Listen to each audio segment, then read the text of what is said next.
Yeah, we did it. What is going on, everybody? Welcome to the stream and a very happy Magic Monday, one and all.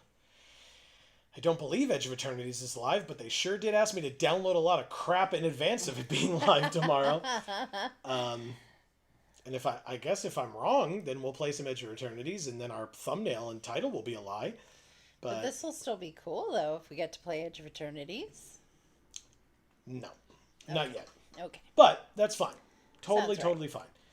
If we go check out our inbox, thank you for playing at the pre-release. So, we've talked about this, in fact. For folks who are unaware, when you go to pre-release, you get thank yous for attending the pre-release.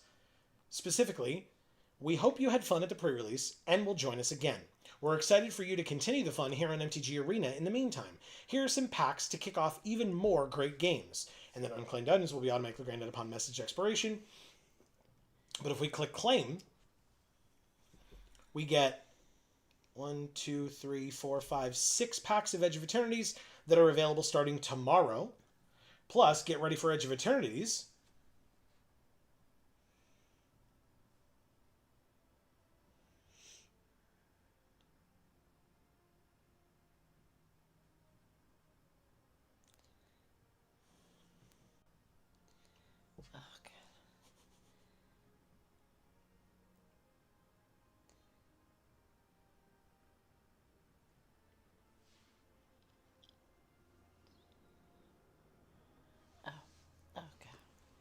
Motion sickness.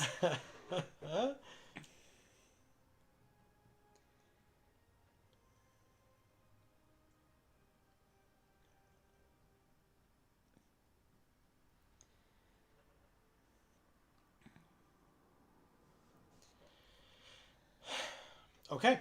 So there you go. That was cool. There was no sound. I think that's because of how we have our arena sounds, but that's okay. And then the weekly announcements, which I never give a damn about. We can go to the store and check out what the store has available. It looks like they have a Bloomborough pack in the daily deals, along with all the alt art Bloomborough characters like Soren, Oh. Varaska, Oh. Tezzeret, Oh. the rat, it looks like, Watley, Nice. Jace, Okay. Rawl, Kiora, Oh. Liliana, and Nissa. Cool. Do you want this Nissa or no? No. I'm going to buy this Bloomborough pack because I want to. I do like the Kiora one, though. You do? Yeah, the axolotl. Do you want her? I don't know when we're going to have her play her. I don't think so. It would be in cube at if at all. I don't want that to replace Kiora, though. Gotcha. You know? Sure. Oh, good. We recycled it into something useful.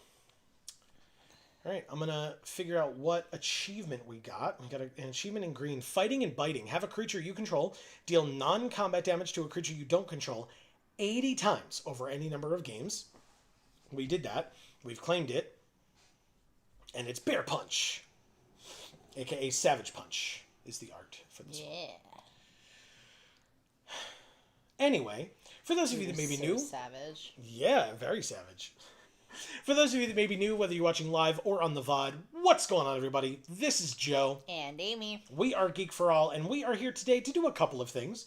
In fact, a few things, because a couple implies two, and it's definitely more than two. We are actually going to finish up a draft that I randomly started for Final Fantasy. We are then going to move on to Chromatic Cube Draft, and then there's a certain someone who I already know is in chat because I have eyes, and he and we will be playing a game of Brawl as well in honor of his upcoming birthday. So we've got a few things to do today. I will let Amy read all of your wonderful messages while I show off the deck that I made. It is a 4-color deck, but you'll see why in a minute. We have 2 wins and 1 loss. You can't see the losses, but it's 1 loss. But yeah. Okay. C. Holland is here saying hey with a wave. What is up, C. Holland? Happy Magic Monday. How are you? Yes. Of course, for anybody that we say hello to here and who's joining us today, how was your weekend? How was your week since we last saw you? However long it's been, let us know. We'd love to know. Marcus is here saying sup. What is up, Marcus? Please remind me specifically when your birthday is, but I do know that I did remember that today we are playing in advance of your birthday, but please remind me when specifically that is. Mr. Know-It-All says broccoli isn't real. Are you sure? I disagree. There are a lot of types of broccoli. It's ironic because your name is Mr. Know-It-All, and yet I feel like that statement is not factual. There's, broccoli crowns, broccoli stems, just broccoli. There's broccolini. I was going to say there's Rob. white broccoli, which is just cauliflower, but That's not the same. excuse me, my family called it white broccoli. That's broccoli isn't real. Marcus says yes, sir. Good. I made some things to celebrate the day. Oh, cool! I look forward to it. That's great. And C. Helen says the broccoli is a lie. I guess so. This deck is fine. Mr. Know-It-All says broccoli was made by man. Oh, okay. So you mean it's not real, meaning like it's not fully natural to the world because it was like somehow manufactured? A majority of the produce we eat has been manipulated enough where it no longer resembles its original form. Same with bananas we eat, lemons and limes, all mankind. Interesting. I'm gonna get a party hat. Do you want one? No. Fine, whatever. It's fine. You can.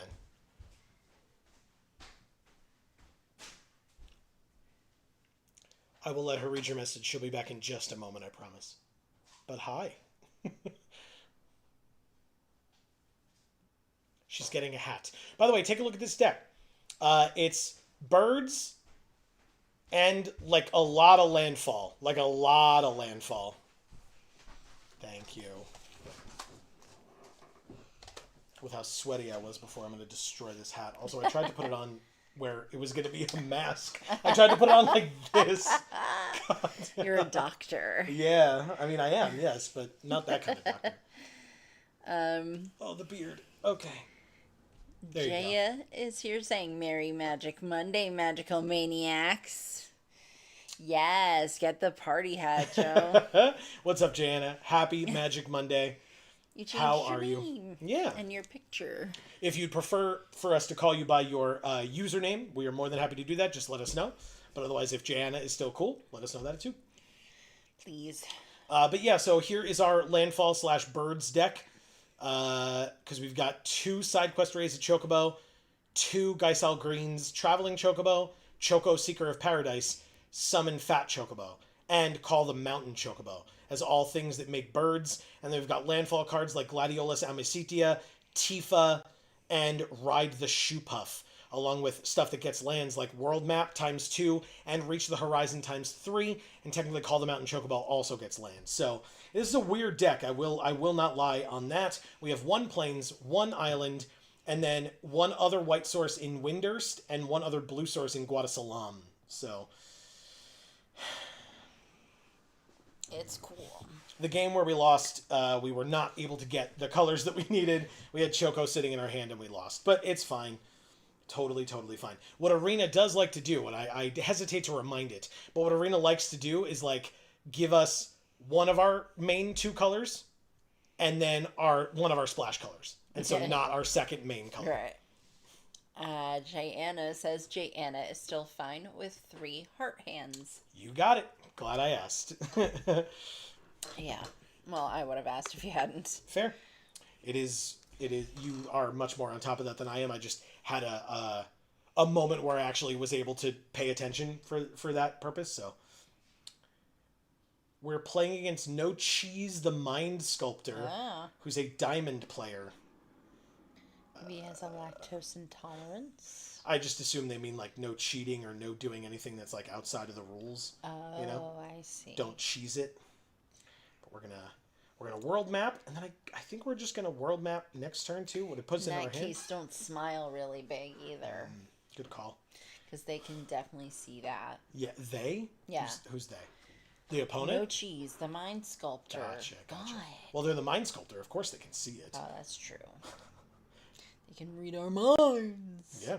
I'm going to choose... It's either white or blue. I'm going to say white, I guess.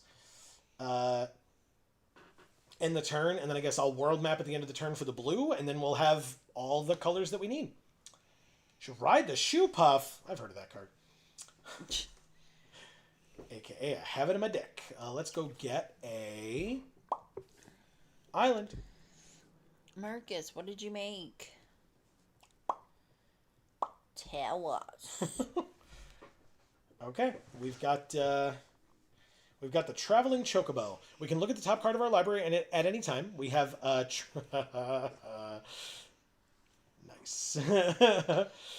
I will play an island. I will play a side quest, Raise a Chocobo. Now this deals combat damage equal to its power. We only have 1 green source. I'm a fool. No attacks. We can play lands from the top of our library. And then if a land or bird entering the battlefield causes a triggered ability of a permanent we control to trigger, it triggers an additional time. So now if they play a land, Ride the Shoe Puff will give 2 counters to the Traveling Chocobo, which is a bit of a problem. But we can play Chocobo Kick next turn, bounce a land to our hand, and deal 6 damage to the Traveling Chocobo, because it will have 4 toughness, so that's a bit of a problem. But also with 3 mana, they may do the same thing to us. They can only kill one of our creatures? Yeah, they did. Okay. They can only kill one of our creatures, and we could do double damage and kill the Traveling Chocobo, so that's helpful. We will... Marcus says, 'tis a surprise. Oh, I get you. But it's actually your birthday, Marcus, not our birthday. So actually, I'm an idiot. We got to do this properly. We Chocobo Kick. Kicker to return a land we control to our hand. This creature deals double damage to this creature. We return the forest so that we can cast another green spell. Kill their traveling chocobo. Play the forest. Trigger the bird. Go to combat. Attack for 3. And then play the gardener so that we have another green source next turn. So we have the chance to cast both of these. Gross. Dion, Bahamut's Dominant. Okay. It's cool. It's cool. It really is. I mean, I guess I'm going to do this because self-destruct X deals X damage to itself, or to any other target, and X damage to itself. So I get to kill Dion with a Grand Pulse Ochu here. That sounds awesome. Right? Land. Grand Pulse Ochu. I mean, I guess I'm going to attack for 3 because I assume they're going to block with their 2/2. They don't block at all. Great. Self-destruct. Ochu. Dion. And pass. Perfect. That was a good draw against Dion. It's a 3/3. Celine Dion. Celine Dion, Bahamut's Dominant. Oh, that'd be fucking sick. That would be very good.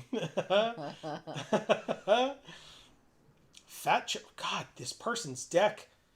I mean, we don't have Dion, but otherwise the decks are like the same. Like exactly the same. Ooh, Reach the Horizon, eh? I mean, they would just trade their Chocobo, right? So I'll just cast this.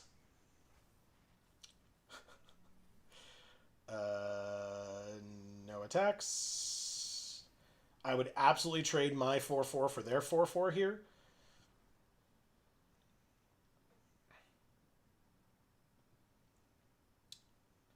Landfall triggers. Counter on the knight or on the bird? That's the question. Mr. Know-It-All says, I find mirror matches to be some of my favorite games. They're definitely interesting. I mean, obviously, like, the ways our decks differ are relevant and important to see. But yeah, this is definitely interesting to me. Another Fat Chocobo. Damn. Okay. Yeah, they're not legendary, so...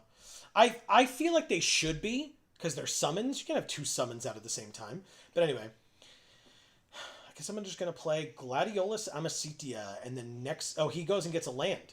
And I can give one of my creatures +2/+2 and trample, but they already all have trample, but still, whatever. We'll do it. I want another green, please. Thank you. I mean, this one? I guess they would just block with both 4/4s. So I guess it'll be a bird. 5/4 trample, go! Because anything that blocks dies, and they can't just trade a bird. Good, they take 5 and go to 9? Hell yeah. I mean, we have a 6/6 here. I'm happy. All right, so trample again. Yeah, at this point, they should be very willing to, like, aggressively trade off their fat chocobos, because if one of them dies, the other one's still around to give the trample. So, like, they would presumably trade the one with more counters on it, because then the other one stays around longer. So, like, I probably would have used one of my Fat Chocobos to block this bird last turn, but they are a higher rank than we are, so who am I to tell them what to do? They may have a master plan that I'm just not aware of, but, like, right now I feel like we have okay blocks. Like, if I don't give trample to everything...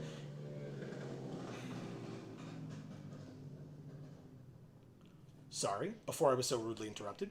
If I don't give trample to everything, that's probably fine. All right, so I'm going to block... They're all, like, 4-ish. So I'm going to block here, and I'm going to block here, and I'm going to block here.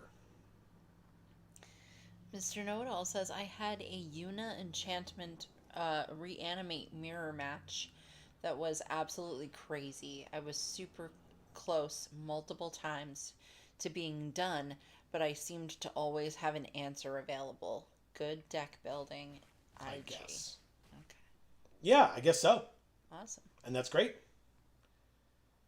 I assumed they had some sort of combat trick. They have 1 million mana open in white and green. That's combat trick colors, but they didn't use it. But do they have, like, a damage dealing spell? Like, in white? You know, like, but it's usually to, like, an attacking or blocking creature, which Gladiolus isn't anymore. So, like, we're at 8, they're at 9, but, like, we have a 6/6, and one of their fat chocobos goes away next turn. So, I'm just going to go like this. Are they dead? We win. First of all, there's 9 damage on the board. Why?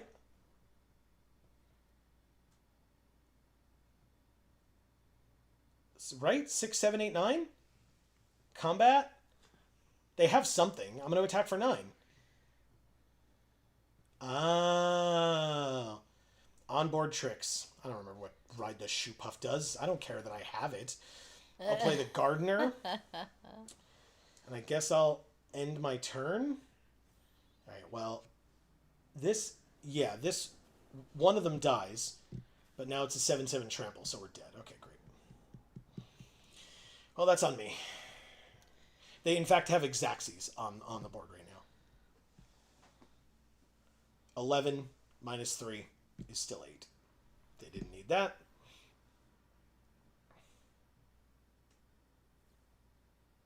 They didn't need that either. They win. Thank you. No cheese. The Mind Sculptor. Yeah. The Mind Sculptor, by the way, like, I'm pretty sure means that they're, like... A pro? I mean, not necessarily a pro, but I mean, like, a bunch of the streamers that we played against were the Mind Sculptor, so... I guess we're just that high up in rank right now because we played so much Final Fantasy and, like, did okay at it for a while, so...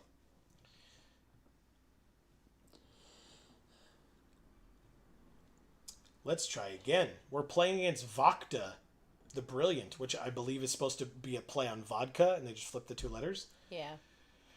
This hand is weird. 1 land, because we're going to use the world map to get a land. 1 land makes this hand perfect.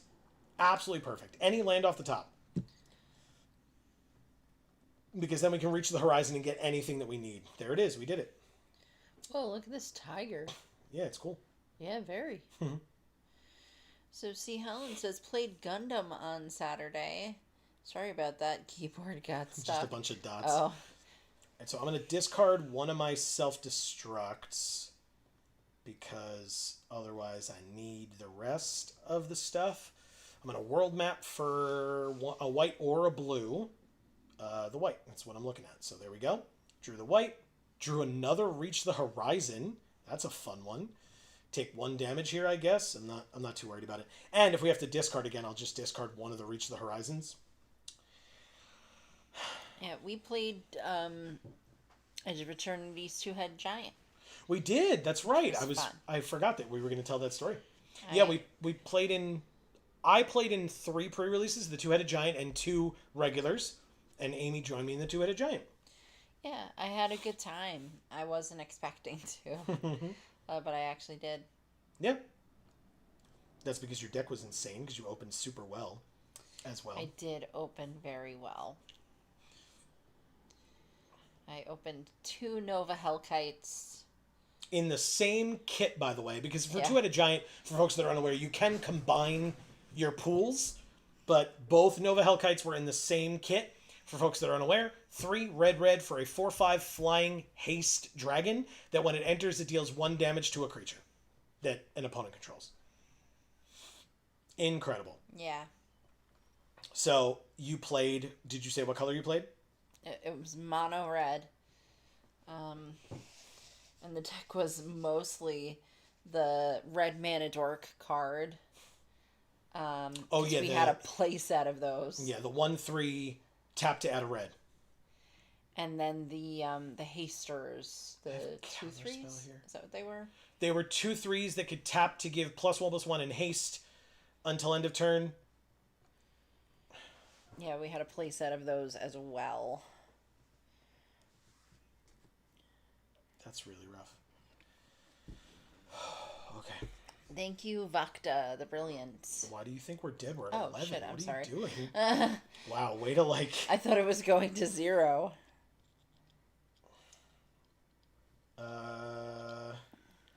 Reach the horizon. You just seemed very upset, so I thought you were dying. Because they countered our rare, which was the only creature we had. Well, we have other ones. In the deck? Yeah. But if we don't draw them... Well, we have to draw them. Oh. Green. I think we're more prevalently green. But these were both green. Dumbass. I should have done it that way. Anyway, no hand lands for me. Look at all our lands. We'll die with all these lands on the field. But will we self-destruct? No, unfortunately not.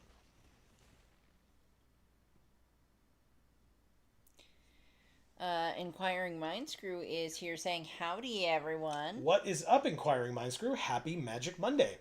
How are you? How's things? Yeah. And see, Helen said nice. For the two-headed giant. Thank you. Yeah, it was a good time. Ah, a mythic. Oh. We can't draw a creature, and they're dropping bombs over here. They draw, then discard, and they discarded Surveil...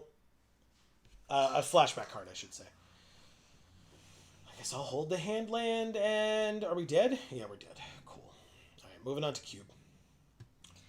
Thank you, Vakta the Brilliant. Anyway, so glad I decided to hold this until stream and then just lose 2 games in a row.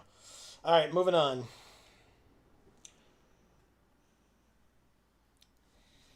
Yeah, we went 2 and 3, but we had the 2 wins when we started, so...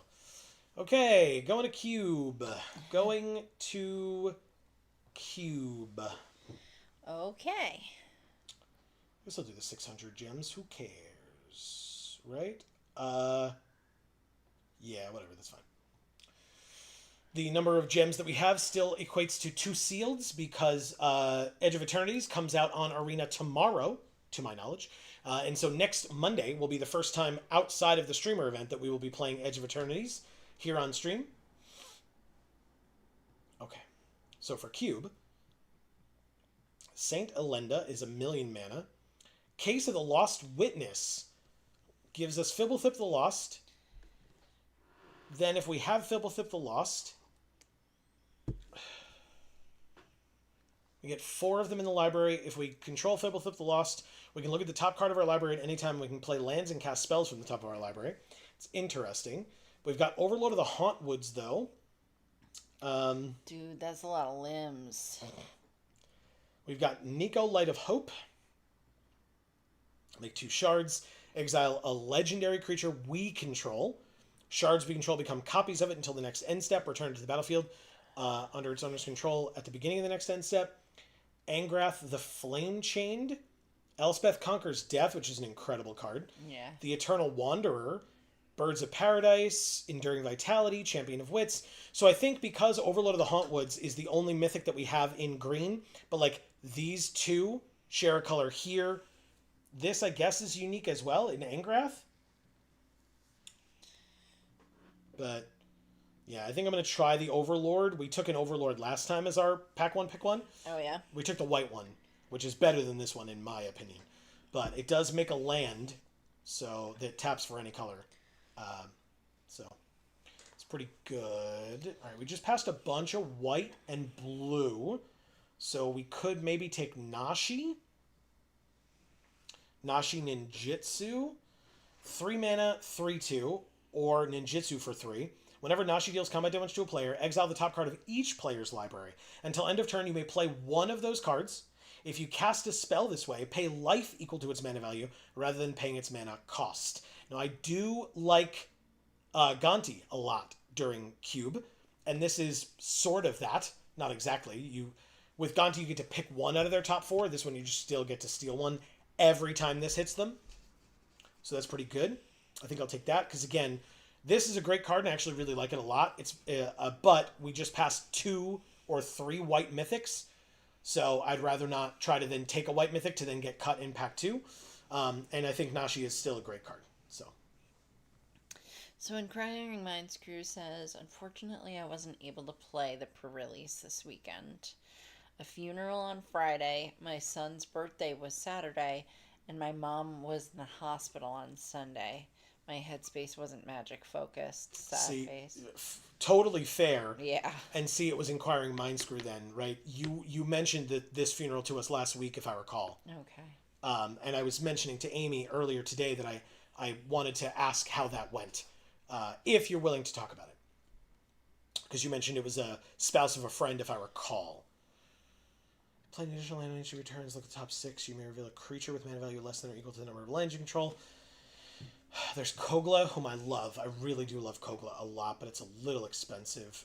There's the Restoration of Aganjo, but again, we just passed a bunch of white. There's Sphinx's Rev and Riptide Gearhulk. Wow. So, like, we have to, like, really let people know that we're not in white and blue. But we could take Bloodletter of Aklazats, which is 1 triple black for a 2/4 flyer. If an opponent would lose life during your turn, they lose twice that much life instead. Ooh. I think we're going to go with that. And it does specify damage causes loss of life. Wow. Yeah. Mr. Know-It-All says the Overlords are so good. All praise to the Overlords. Agreed. Rot Curse Rakshasa. 2 mana 5/5 Trample Decayed. And renew X black black. Exile this card from your graveyard. Put a Decayed counter on each of up to X, or on each of X target creatures, only at sorcery speed.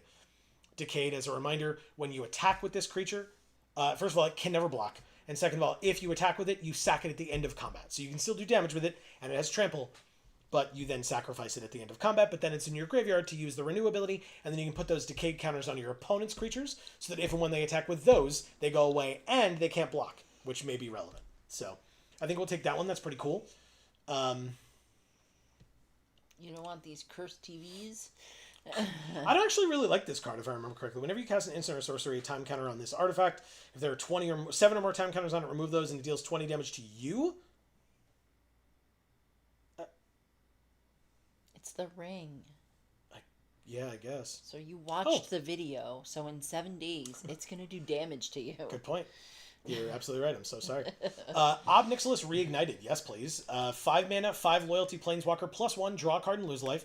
-3, which you could do immediately, destroy target creature. -8, target opponent gets an emblem with. Whenever a player draws a card, you lose 2 life. Jeez. Sounds good to me. There is Sire of 7 Deaths. You were talking about too many limbs. Yeah. 7 mana, 7/7, first strike, vigilance, menace. Trample, reach, lifelink, ward, pay 7 life. So if you notice, it's a 7 mana, 7/7. You have to pay 7 life to target it, and it has 7 keyword abilities. It's a lot of abilities. I'm still taking up Nixilis Reignited. It's very, very good. Well, fine. We may be off green, by the way. Be able to move away from your first pick, right? There is Sarkin, but it cares about dragons specifically. There is Rakdos Joins Up. Return a creature from your graveyard to the battlefield with 2 additional +1/+1 counters on it. Whenever a legendary creature you control dies, Rakdos Joins Up deals damage equal to that creature's power to target opponent. This is not a legendary creature. Nashi is. The Rakshasa is not. The Overlord is, but we're not. Or is not, actually, but we're also not playing it. I guess we just take Kiora. Kiora's incredible, right? Yeah, I mean, that kind of goes without saying. Yeah, draw 2, discard 2. If there are 7 or more cards in our graveyard when Kiora attacks, we make an 8/8. Which is legendary, but still. I mean, it sounds pretty legendary to me. Come back wrong. Sure. Kill it, then we get it for a turn. We get its enter the battlefield effects if it has haste or whatever. Yeah, pretty cool. There's also Price of Fame. 2 less to cast if it targets a legendary. Destroy a creature, surveil 2 for 4, or again, 2 if it's targeting a legendary. But still, come back wrong is great. I'll take it. Mr. Know-It-All says, I love cursed recording in my evil gifting deck. That makes sense. Give it to your opponent, and then as they're trying to do stuff, they're dying. It's pretty good. Okay, I mean, there's still so much white going around. But I want Atris, Oracle of Half-Truths, right? 4 mana, 3/2. When it enters, target opponent looks at the top 3 cards of our library, separates them into a face-down pile and a face-up pile. Put 1 into our hand and the other into our graveyard. You got it. Sounds good. Yep, I'll take it. Nico is still here. Saint Alenda is still here. Angrath is still here. So many of the mythics that we opened are just still in the pack. Restless Spire, Flood Farm Verge. I mean, none of the above. Like, I'll take Angrath, I guess. In case we can splash red or want to splash red.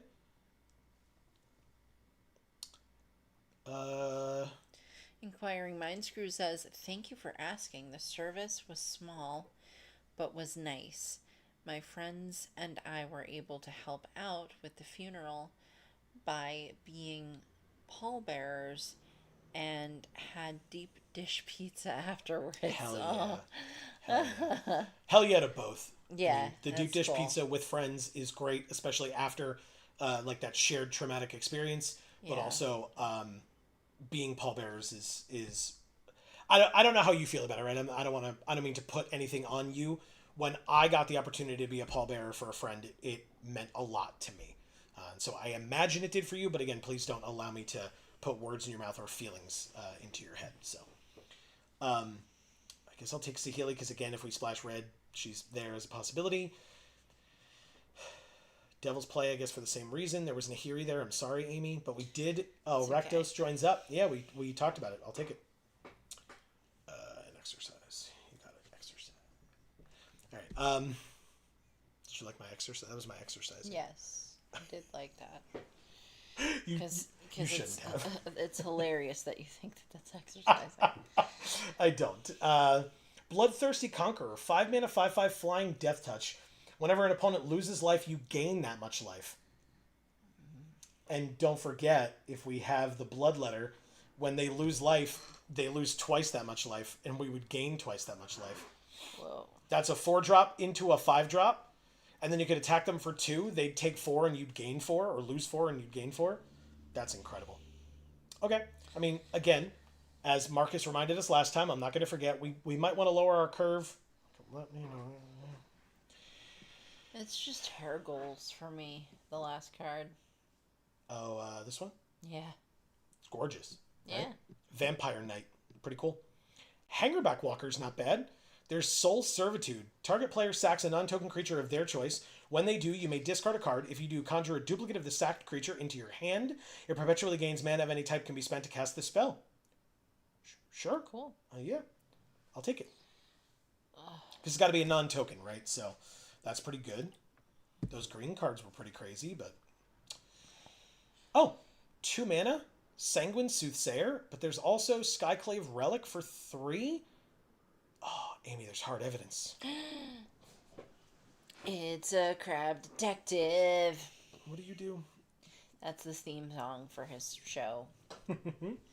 Pretty sure we already had a theme song for his show, but I just came up with a new one because I couldn't remember the first one. I mean, I have to do this, right? We just talked about all these cool things that we can do with life gain and life loss. That's wonderful. Inquiring Mind Screw says, "I was honestly surprised he asked me because I wasn't very close to his wife, and I figured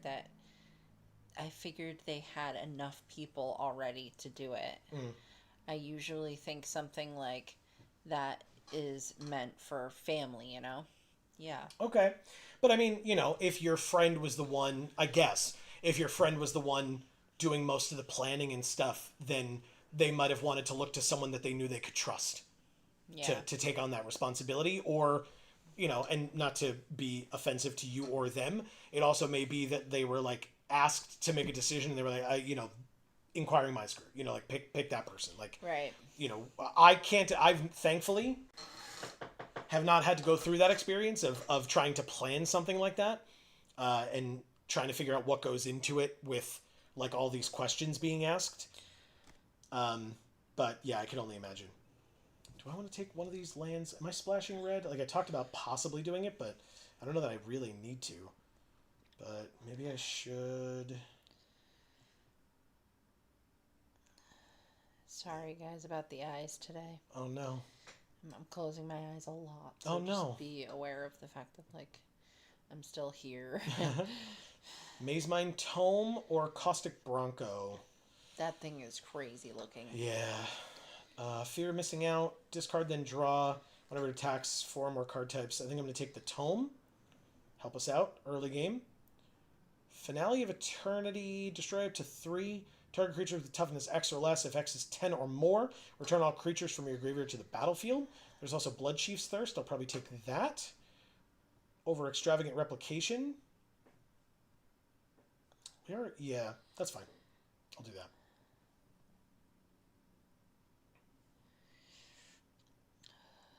if you can check that, but otherwise, if you need me to read it, Okay. I can. Oh, Mocan is here. How cool. But Frog Pizza is also here saying, I don't know 6 people that will come to my funeral to carry me. Frog Pizza. I'll come to your funeral. Yeah, where? I'll probably be dead. Jesus Christ. Holy crap. Let's see who we're drafting with. We can Rockman, K9999, J Hale 27, XL Buddha, Malasada, Oath of Fluids instead of Oath of Druids, and Lettuce Sucks. Okay. Amazing. Amazing. That's very funny. Okay. I like that. There was nothing in that pack for us, so whatever. Mocan is here saying, sup, folks? Just dropping in to say hi as I saw you were live. Smile. Thanks, Mocan. Great to have you for It is. however short of a period of time it may be. We always appreciate seeing you and having you stop in. Hope you're doing well. Yeah. I know we saw you very recently, but that doesn't mean we wouldn't want to check in, so let us know. Okay. Oh, Hangerback Walker came back. So did Abhorrent Oculus. What do we need for this? Exile 6 cards from our graveyard to cast it. At the beginning of each opponent's upkeep, manifest dread. I think it's Hangerback Walker. That could be a 2-drop. Blue-red. Ooh, Palladium Mirror. We don't have... 5 is the max, is our top of our curve. Thundering Falls it is. Mocan says, passed a job interview today. Hey. Got some trial shifts lined up, so that's good. That's awesome. Congratulations. Amazing. Hope it goes well for you. Yeah. That's really, really cool. Inquiring Mindscrew says, you're right about selecting someone they trusted. I wouldn't think they wouldn't have asked me if they didn't want me to do it. Thanks for sharing your perspective. Of course. Yeah. Of course. Thank you for listening. Like I said, trying not to be like lectury, but also like, Yeah. we've experienced some of these things in the past, and so. Yeah. I mean, I'm estranged from my family, so I would not be someone that my family would ask to probably do anything involving ceremonies or services for anything involving my family. Yeah. Yeah. Ooh. Overlord again? Because we took the green one, which we're not playing, but we got past the black one. Overlord of the Baelmerk. There's also Nicol Bolas if we're talking about splashing red. There is Nicol Bolas.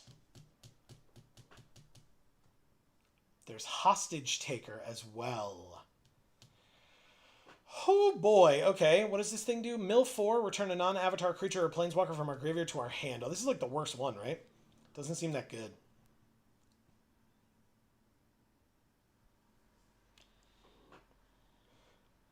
See, Helen says, sorry for your loss, but pizza sounds awesome. Agreed. Marcus says, gotta do it for the homie. Yeah. For sure. All right, so I'm going to take Bolas here, I think. Bolas seems good. Snapcaster, how many spells do we have? Do we have spells? We have 1 instant and 2 sorceries, so no. No is the answer to that question. But we can flip Rona. That's something.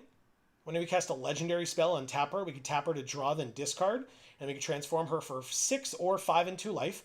And she becomes a 5/5 trample whenever a source deals damage to Rona. That source's controller exiles a card from their hand at random. If it's a land card, we can put it onto the battlefield under our control. Otherwise, we can cast it without paying its mana cost.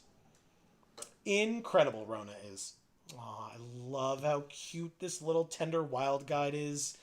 It really is. Like, I genuinely, in the real world, I hate possums. I hate them. Because I'm grossed out by them. Like, you can say that they're very good for the environment and stuff. Fine. I totally understand. The look of them really, really grosses me out. It's like, it bothers me. There's Jadar or Lulth Spider Queen. There's also Silumgar's Command. I think we're in the right deck for sure for our seat. Wolf, please. Oh, okay. Yeah. Fine, I guess you can pick that stupid other one. It's fine. Maybe Jadar comes back. I'll take Lulth. Lulth is very good. Love But anyway, I despise I despise the look of real possums, but those possums were adorable. The way they did that art was great. There's also the Clearwater Pathway. If that comes back, I will take that.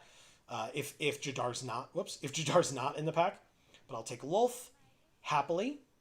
There's Clever Impersonator, copy of any non-land permanent on the battlefield. There's also Sidisi. This is 4. We have Zombify, to return a creature from our graveyard to the battlefield. It's probably just Clever Impersonator, right? Sure. Let's do it. The other thing Inquiring Minds Crew is sometimes that's about, like, who's most capable, too. Like, if somebody's young and strong, they're going to go with that person as opposed to somebody who's older or somebody who's not very strong or,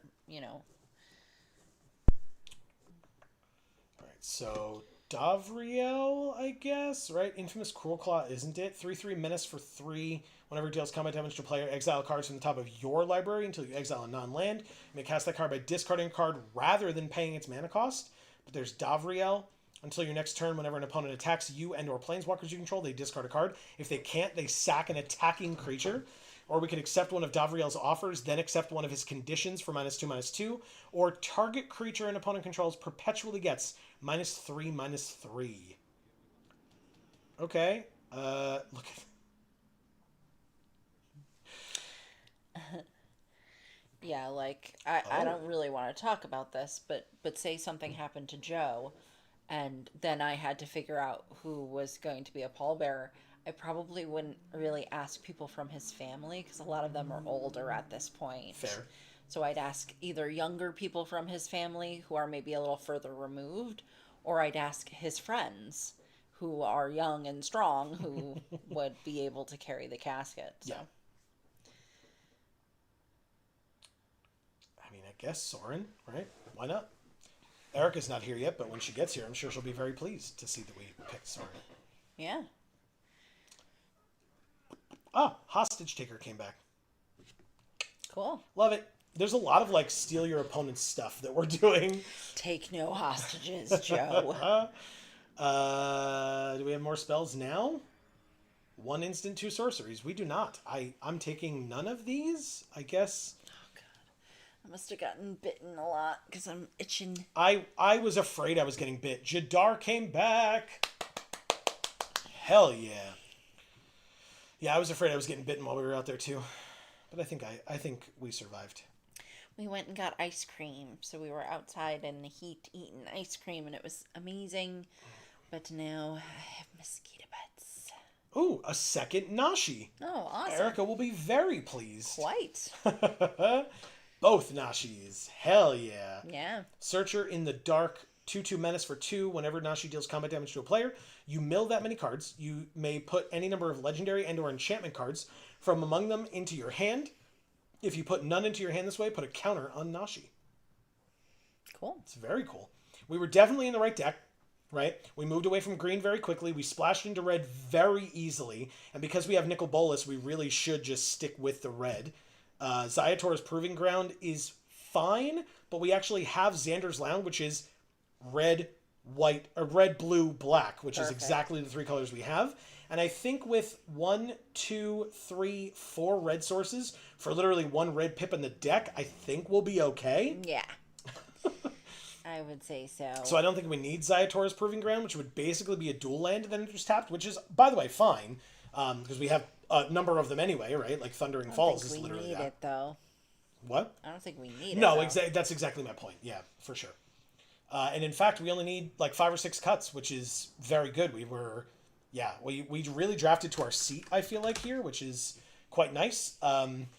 What went in? Crush of Tentacles.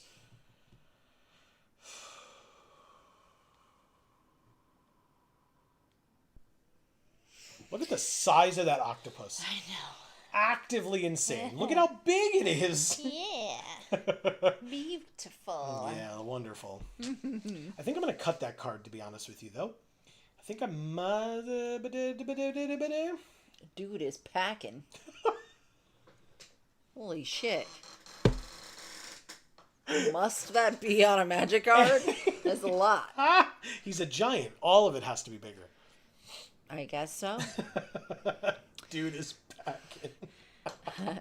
Mr. Know-It-All says black is one of the most played, especially in reanimate decks.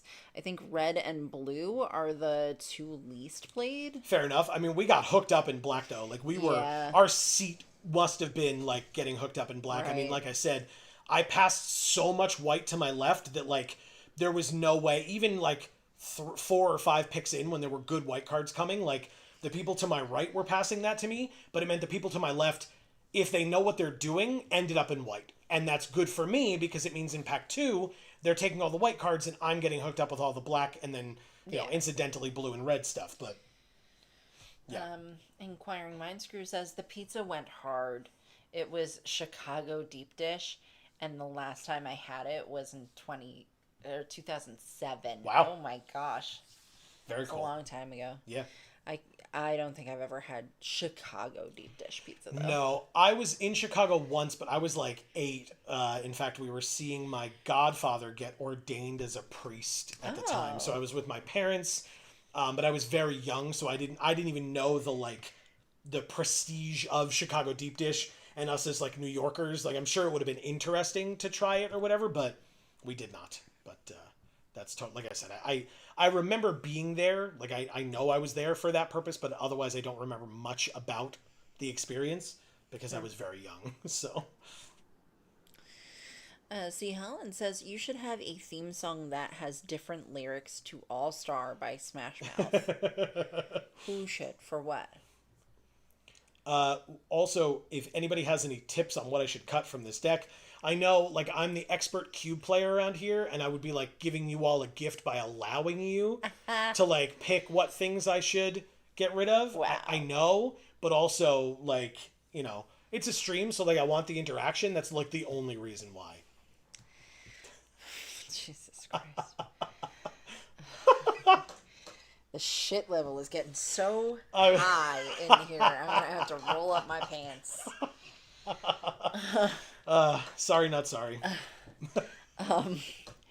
Marcus says, I'd carry any of my close friends. 100%. Yeah. 100%. Sure. In fact, like I said, when I got the opportunity, unfortunately had to. Right. I was honored that they asked, but also, and I think I carried my uncle as well, because again, it was another one of those situations where, you know, there weren't enough able-bodied people, but also, I mean, he was my uncle, so like I don't think it was like a pity like Joseph can do it. Like it was like, you know, I was of able body and he was my uncle, so.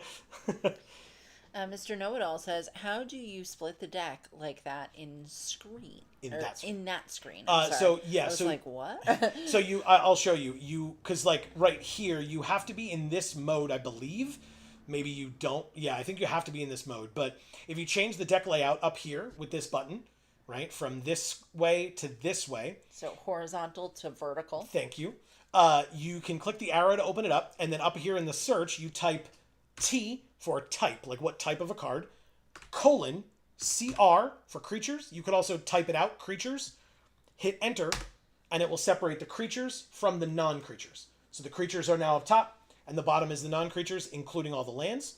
So you just, they try to give you tips when you, like, expand this out, but, like, this is kind of insane, right? This is a but lot. if you look top left in this blue section, T, type, colon, exactly, same as, equals, and then you can do, it shows you, I guess it doesn't specifically say here where for creatures, but, yeah. But that's how you do it. Yeah. You either write T colon CR or T colon creatures. Yep. Yeah, they let you do some abbreviations, and because... I'm trying to remember that, because when I had control of this for a split second when you were in the bathroom or whatever, I didn't remember how to do this. So I see. Sure. I didn't. Yeah. Yeah, you could type it all the way out.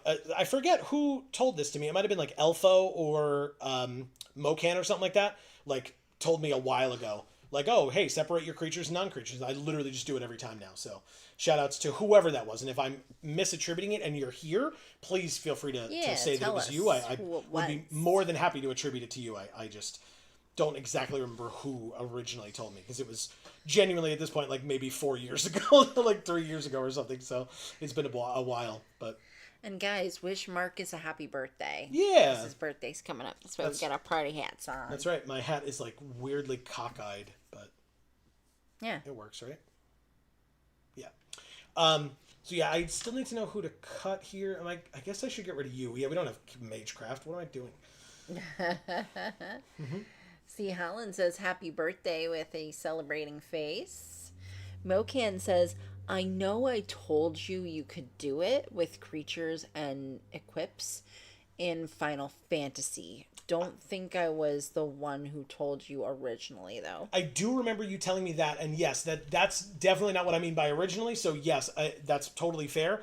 But I do remember you said, like, because you can specify, like, type creatures and equipment, right? Like, you can specify the two of them together, and then the creatures and the equipment would go up top, because all the equipment, or many of the equipment in Final Fantasy, was job select, which makes creatures, so it's essentially like casting a creature spell. Mm-hmm. So they went up top as well, because we were trying to count how many creatures we had versus non-creatures. So, yeah, that's fair.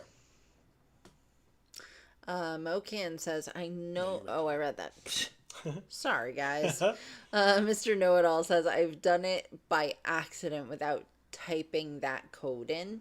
Super weird. Oh, okay. Oh. Fair enough. I'm not sure, like, there are probably other ways to do it, like shorthand, because this is like, I think this may be like default view on Magic Online or something like that. I'm not certain, but I have not played a lot of Magic Online. Marcus says, thanks, Geek for All fam. Love ya. Because you read this? We love you too. Yeah, I did. Okay, my bad. I missed it. I thought it was Marcus that taught us this, but maybe it was Elfo. And Elfo hasn't been here in a while, that's so. Right. Mr. Know-It-All says, I wonder if it's because in my advanced filter, I had it set to creatures only. Absolutely. Yes. Could be that way. Absolutely could be. Yeah. Sounds right. Yeah. Yeah, you don't have access to that in this view, but, like, in other views, yeah, it's totally possible. I'm still trying to figure out, like, I feel like maybe Hidetsugu and Kairi gets cut here, because it's a little difficult to cast. And, like, I don't know, Frost Titan feels good, but, like, it is the top of our curve, but, like, if I'm cutting this, am I, like, cutting a land as well? That feels wrong. Mocan says, as a note, you don't need to specify, or you don't need specific abbreviations. It just checks if the text CR is included anywhere in the type line.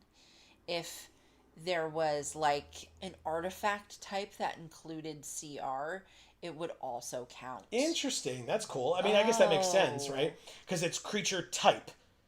Right? Or the card type is creature. Right. So because you're typing CR, so like he said, searching in this.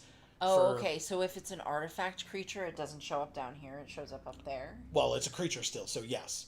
Oh, yeah. Okay. I didn't know that. Yeah. So like, for example, a legendary planeswalker, right? So creature and planeswalker both end in ER. So if you were to type T:ER, it would have both up there because ER appears in both. Interesting. Okay. Gotcha. All right, let me get us water. Am I an idiot? What? Creature is not spelled with an ER at all. I'm just an idiot. But anyway, that's cool. If it was something with ER next to each other, they would all appear up there. That's all. Please ignore my foolish spelling here at 9:00 at night on a Monday. Busy day, guys. Busy day. Busy day is correct. Yeah. In the best way, but yeah, very busy. Yeah, it's a good day, but a busy day. Good, but busy. Do I take this Rakshasa out? Like, I feel like it's not that good, but maybe I'm wrong. I feel like we just got much better things. Like, I know it's a mythic, but like...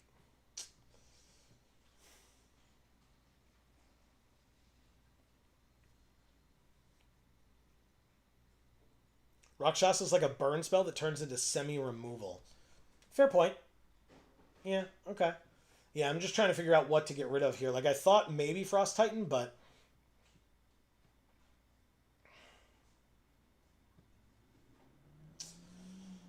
But again, obviously it's a great card. Don't get me wrong.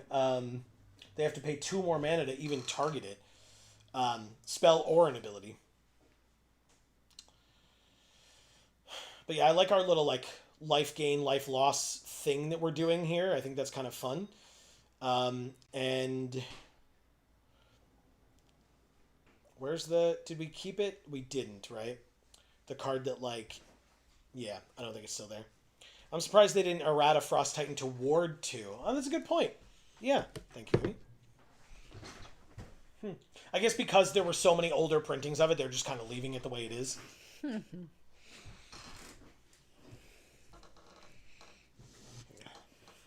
Okay. C. Holland says, yeah, no, what?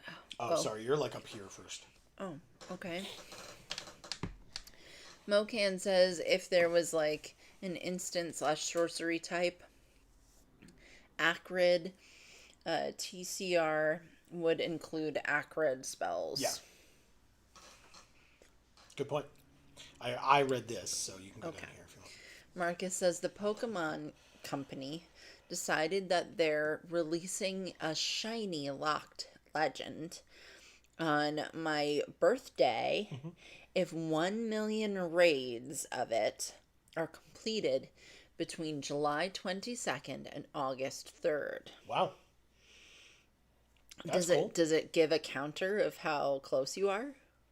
I would hope so. Mocan says, I'm surprised they didn't errata Frost. Oh, you read that. Sort of, yeah. Sorry.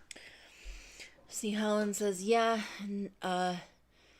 T:(NT) would include instant end equipment. Yeah. Interesting. Cool way to look at that. Marcus says, sadly, no. That stinks. So that would be cool to be like, oh, we're almost there, you know? Yeah.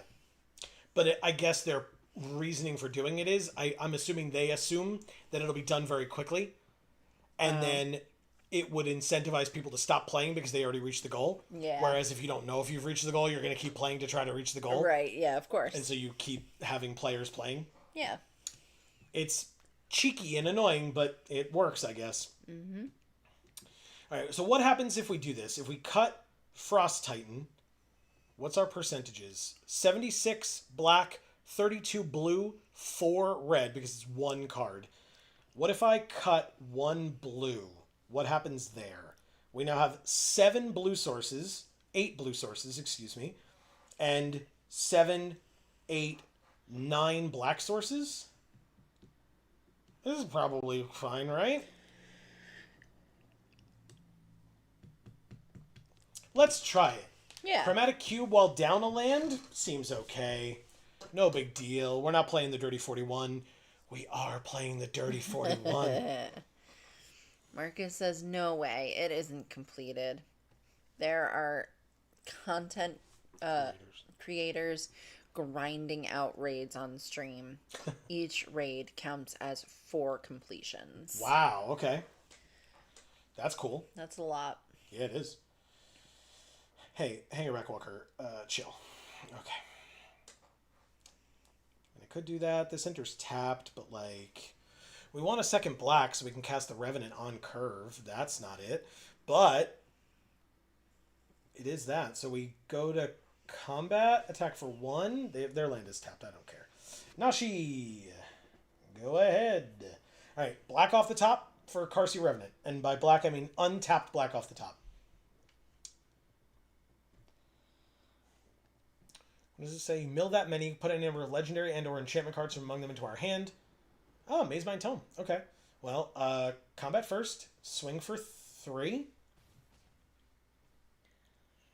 1, 2. This is a legendary card. That's awesome.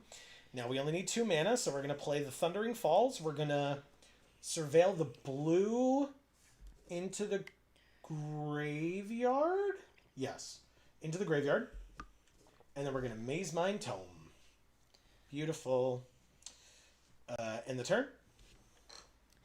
Well, if anyone is hearing this or reading this and would like to help Marcus reach the goal so that, or I guess help everyone reach the goal so that Marcus can get the shiny that he wants, please do so. Yeah. Please help him. Um, Marcus says this legend is one of 4 they'll be releasing this way. This will be the only legit way to get them as shiny. Gotcha. Okay. Now, assuming that Amy does not know any legends from Gen 6, is this a legend that Amy knows, or is this like a Gen 9 legendary? Or 10 even, I guess. Mr. Know-It-All says, what are your thoughts on the alchemy mode, or specifically alchemy cards? I hear a lot of hate for both. So, I'm not a constructed player, so I definitely don't hate the alchemy cards. I definitely understand the annoyance with them. I don't think that hate towards any card makes a ton of sense. Of course, not chastising anybody for feeling that way. But again, I'm not a constructed player. There's the black we need. Hell yes. Got there. Play that. Combat. Swing. But like I said, I do understand the frustration. I mean, if you're playing in paper and then you come onto Arena and you play on Arena, you could play against the same card, but it does different things. And that's super frustrating. Yeah. So that annoys me that is a thing that exists, or as a possibility. Mocan says it's a Gen 9 legend. Gotcha. Marcus says, nope, Gen 9 legends. Gotcha. Gen 10 is in development. Gotcha. That's why I'm being vague. Perfect. Appreciate it. Of course. Mocan says, as a brewer, I love the alchemy cards. They do fun things. At this point, the only reason you have to dislike them is if you play Brawl, Historic, or Timeless. As the alchemy cards and alchemized versions are only in those game modes. Whoa, Oracle of the Alpha. That's... Why couldn't I have gotten that card? I love this card. And the alchemy format. And I could just play out Nixilis, destroy target creature, and get rid of that thing. They only have 1 mana open. I think I should, because they're in blue, right? So they have bounce shenanigans that they could do. Oh! Or I could make it myself. That's hilarious. Great. I literally just said I want this card, and then I drew a card that lets me have it be that card. Ask and you shall receive. My Oracle of the Alpha. Yeah, exactly. Amazing. Combat. Swing for 3. Mocan says, or cube, I guess, with a tongue sticky outy face. Yeah, here we are. As an alchemy card comes out while we're talking about it. Mox Ruby. They immediately draw it. Turn 1. Good for you. Good for you. Now the question is, do they have a way to bounce it this turn, or do I get to kill it? Because if they let me, I'm gonna kill it.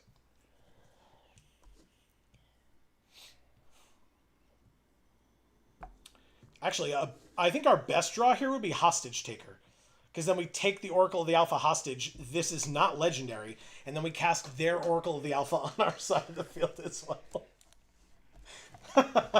Which would be rude as hell. And I am here for it.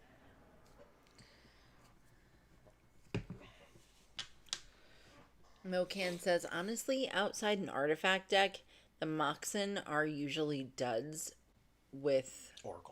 Oh, with Oracle. All right, they have Davriel. I was like, with Rackle?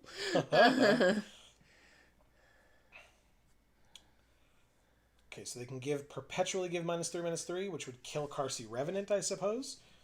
And we couldn't get it back from the graveyard. I guess it could kill Oracle of the Alpha as well, but... I assume... Oh, they did the +1. Okay. So I have to discard a card if I attack them. You got it. Also, they kill Evolved Sleeper. You got it. Mr. Know-It-All says, I love a lot of the alchemy cards. I only play Arena, so I suppose it wouldn't bother me the same. Razor Demon is one of my top favorites. Interesting. Draw a card, lose a life. I guess it's got to be Obnixilis, kill their creature, kill their Davriel, and discard Nashi. I mean, that seems like an amazing turn. They know we have it in hand, so Obnixilis, destroy target creature. It's Oracle of the Alpha. Go to combat. All attack Davriel. I discard a card based on his ability. Whoops, it resolves. Go like this. And then whenever it attacks Scry 1, we got Black Lotus on top. Seems okay. Oh, boy. Down goes Davriel, and we pass. I'm literally going to use Black Lotus. 1, 2, 3, 4, 5, 6, 7, 8. I'm going to play a Hangerback Walker, X equals 4. Probably. They have a Sounds Mox good. Emerald as well. Yeah, I mean, their hand is like kind of down to nothing here. They make a 4/4 that kills Obnixilis. That poor screaming house. It is very upset. Very upset. Thank you, Obnixilis. You have done your duty. Exile up to one target card from a graveyard. Don't care. Nashi is gone. I mean, I care about Nashi, but I don't care about Nashi this game being on the field. He already was and did a great job. Or they already were? No, I think it's he. Sack it to draw a card. Oh, Nashi? I thought Nashi was a girl. I thought it was a boy, but I could be wrong. Who knows? All right, Black Lotus. I'm sure Erica can tell us if she gets here. That's right. We will make it really doesn't matter. Triple blue. 3, 4, 5, 6, 7, 8. We're going to do X equals 4. Auto pay. Hangerback Walker. Combat. Swing for 5. Scry 1. Land can go on the bottom. We don't need it. They're at 7. We're at 29. Pass. Thank you, Carsey Revenant. God, what a cool card. Mocan says, honestly, my main... Oh, no, I skipped Marcus's message that says, I just got a shiny timber in Go. Don't need it. Still cool to have a second one. Must be nice to not need it. Hey, speaking of Marcus, it's Midnight Clock. I know Marcus is a big Midnight Clock fan. Oh, I was like, what does he stay up till midnight every night? Yep. He turns into a pumpkin. All right. I mean, I don't, genuinely don't know what our opponent is doing here. We have Davriel now as well, but we have Lulth. I'm just going to, play Lulth, get the 2 spiders, but I guess I attack first, right? So 1 mana tap, put a counter on this creature. When it dies, make a Thopter for each counter on it. I'm going to go to combat. Do we win? This is just lethal, right? I have to sneeze. Mox Sapphire, thank you. That's perfect for us. I'll keep it on top. I don't care.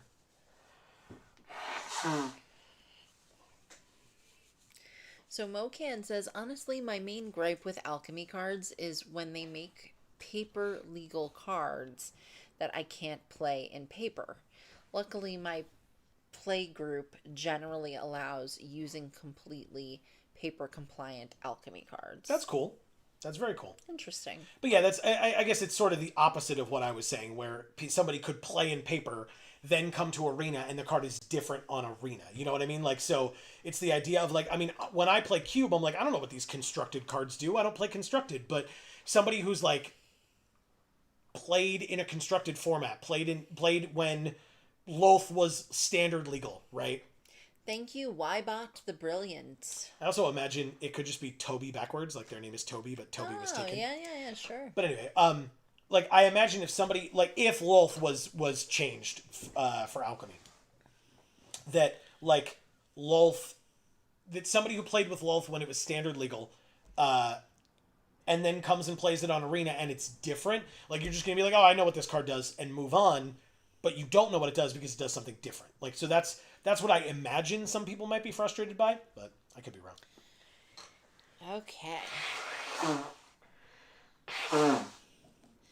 Mocan says, them top-decking Moxen is basically them top-decking lands here. Yep. Which diluted their deck a fair bit. Good point. Very, very good point. Nashi is a guy. Good. I thought so. Okay. Marcus says Nashi is he, him. Thank you. Cute little guy. Correct. And then he says, huge Midnight Clock fan. I knew it. I remember. I thought maybe you turned into a pumpkin. All All right, so we have Bloodletter of Aclazotz with 2 black sources in hand. We have a 2-drop Rot Curse Rakshasa, but these 2 enter tapped. I guess we could, like... I mean, I'm keeping this hand regardless, right? Like, single black, double black, pay 4. Like, so even if we don't get the 3rd black source, we could still play Atris if we get a 4th land. Never mind, we have our black source. This can enter untapped as well. So I think I'm going to do this. Enters tapped on turn 1. Turn 2, we can play the Verge, I guess. And go with the Rakshasa. Turn 3. Oh, holy shit. That's actually really good for us. What is? We play the Rakshasa. It's got Decayed, but it's not going to be able to be sacrificed because we're going to attack with it. Hopefully they're not going to block. And then we can ninjutsu Nashi onto it. And then attack with Nashi instead. And then the Rakshasa is still in our hand and doesn't go to the graveyard. Cool. Because it doesn't get sacrificed. That's really cool. Oh, holy shit. Okay, well, I guess the first issue is to see if they block here. But we do get Bloodletter of Aclazotz next turn, which is really gross. Let's go to combat and swing for 5 and see if they block. I assume they do now that they played this 4/4. They don't? Insane. Insane. Gimme it. Don't do that later. Nashi. And now that it hit them, we exile a land and a Karsi Revenant. And it says, if you cast a spell this way, pay life. Yeah, I'll pay 3 life for this card. It's incredible. Okay, good. Perfect. Go ahead, Amy. I'm sorry. No, it's fine. It was a joke. The time has passed. Oh, no, I'm so sorry. How dare you play this against me? It's so adorable. All right, 4/4 attacks. I have no blocks. It's fine with me. This thing's going to hit them. We gain 3 life, they lose 3 life, and then they lose 3 more life because they lose double. So play this, play this. Marcus says, what a sick line. Nice, Joe. Thank you. Appreciate it. All right, hit them, but they lost double. So they're at 11, we're at 16. Now, notably, we didn't gain double the life because this makes them lose twice. This doesn't deal double damage. Ooh, this card sucks to play against. Uh-oh. Bloodchief's Thirst, we need 4 mana. Destroy target creature. Okay, we need to kill this guy very, very quickly. Okay, that's fine. That's totally fine. Yeah, Bloodchief's Thirst next turn kills the Brawler. It really needs to. Why is there 1/1 tapped? Did they use it to play? Oh, they can tap for mana and they needed to play this. Good. All right, this can enter for blue, but actually we don't need it, right? Because we have... Oh, no, we do. We need a 5th color for... Or 5th land for this, or is this 3? Oh, good. Surveil 1. Obnixilis. Great. Love that. That can stay right where it is. This. Destroy. Hello. I was like, hello? What just happened? All right, so they do have a Reacher. So I guess I'm going to go like this. They can kill Nashi, but they're still going to take 6. You got it. Perfect. Mocan says, I am a big fan of any mechanic with bespoke tokens. Okay, that's fair. Like Offspring, Emblem, and Eternalize. Yeah. Ooh, Golos, huh? Okay. All right, so they did tap their token for this. Interesting, though, because we can play Soul Servitude and get one of their creatures. But, like, even if we get this, we don't get it with the Offspring, but we can, of course, put counters on it. Obnixilis Reignited just kills the Reacher, and then we swing for 5 and kill them. Seems okay. Play this, win the game. Yeah, all right, cool. I'll do that. They said good game. Yes, good game indeed. Marcus says Throb Dixilis. Love it. Holy crap! Why? Thank you, Kid Pleasant. Why not? Why not more? Wow. That's incredible. Also, it really weirds me out whenever I look at that art. Because if you recall, there's a thumbnail of me as Obnixilis with my face over that art, and it's really, like, I made that, and it's still really unsettling to, like, see that art without my face on it, but also with my face on it. I will try to pull it up for folks that haven't seen it. This hand seems great. Yeah. Soothsayer. Yeah, Soothsayer. Great. Love it. Soothsayer and Nashi in a row. I guess I start with the Verge, though, right? Perfect. Then play the Swamp, and then technically we could tap this for red, but we won't need it unless we draw Nicol Bolas, which we haven't done yet this game. Oh, no, we need the blue just in case we want Nashi. Combat damage to a player. This is a 2/1 flying lifelink. I mean, it says whenever it attacks. Hopefully it gets to attack. We'll see. I'm going to play that first. Marcus says, thanks for being so excited to tell Joe that joke, Amy. That's what my playgroup calls him. So funny. I very, love very it. funny. I love it. Right, so I can get this that taps for something. If you do, conjure a duplicate of this active creature into your hand, and then I can play it for 1 later? I guess. That's pretty good. I mean, it taps... That next turn, I can play one of these then because of it, so... Sure. Always bolt the bird, meaning always make them sacrifice the bird so you can steal it. Right? That seems, seems correct. Sort of sounds like what that means.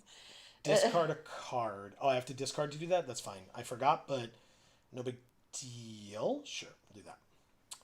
Okay. Swing for 2. I get a Sanguine Bond into somewhere in the top 15 cards of my library, which says whenever you gain life, target opponent loses that much life. And we also have a whenever an opponent loses life, you gain that much life. So, seems good. By the way, I lied. I forgot that this went into our hand, so we can't do it this turn to play one of these, but that's totally fine. Combat, second attack with Sanguine Soothsayer, get another Sanguine Bond, right? That's what it's called? Sanguine Bond, yes, good. I'll play the Pilgrim because they know about it, and because these cost 5, so.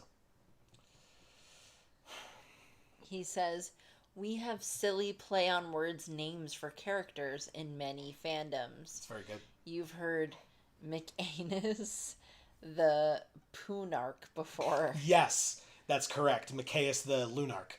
Yes. Okay. Gotcha. That I do very... Oh, I don't remember McAnus, but I remember Poonarch. Yes, that I remember vividly. Yes. Oh my god. What? These combos are going to be dumb. Okay. Yeah. I mean, a 5/5 flying Death Touch in general seems pretty good. But also, like, just all these Sanguine... Like, we just getting all the combo pieces here. That's incredible. That's so dumb. Wow. Because the Sanguine Bonds, by the way, are 0 mana. So anytime we draw one, and there's 3 in our top 15 cards right now, anytime we draw one, we can play it for free, and then we can play Bloodletter, because we have the 3 black as well. Like, I don't know what our opponent's doing, but I also don't, I just don't care. Like, it does not matter right now. I guess they've got 4 mana open with this Mana Rock. There's one. Sanguine Bond. Pay 0. Of course I'll pay 0. Why would I pay 5? It's free. And I draw a card when it enters. Please be another one. Come on, baby. Oh, they're killing Bloodthirsty Conqueror. I mean, you don't know that I have Bloodletter of Aclazotz. Damn it, it wasn't another one. That's fine. Bloodletter of Aclazotz. Oh, that's so stupid. They take 2, but they... Oh my god. So stupid. Incredible. Okay. Marcus, I do a similar thing, but I'm very visual, so mine is based on what the picture looks like usually, right? Instead of a play on words of the name, it will, I'll be like, oh, well, that one's Serena Williams because the art looks like fucking Serena Williams. Well, you do Chingataxius. I do Chin Gataxius. He's got a huge chin. He really does. He really, really does. And as someone else with a large chin, I'm allowed to say that. Oh, here's that art I was talking about of Mia Zobnixilis. Where's it going to open? Here it is. There we go. See? Oh, God. It's so unsettling, right? It truly is. It truly is. Like I said, I made it, and it's hard for me to look at sometimes. Anyway, take 8. I'm at 30. No blocks. I don't care. Like I said, I don't care what my opponent's doing. I'm just gonna win. Like,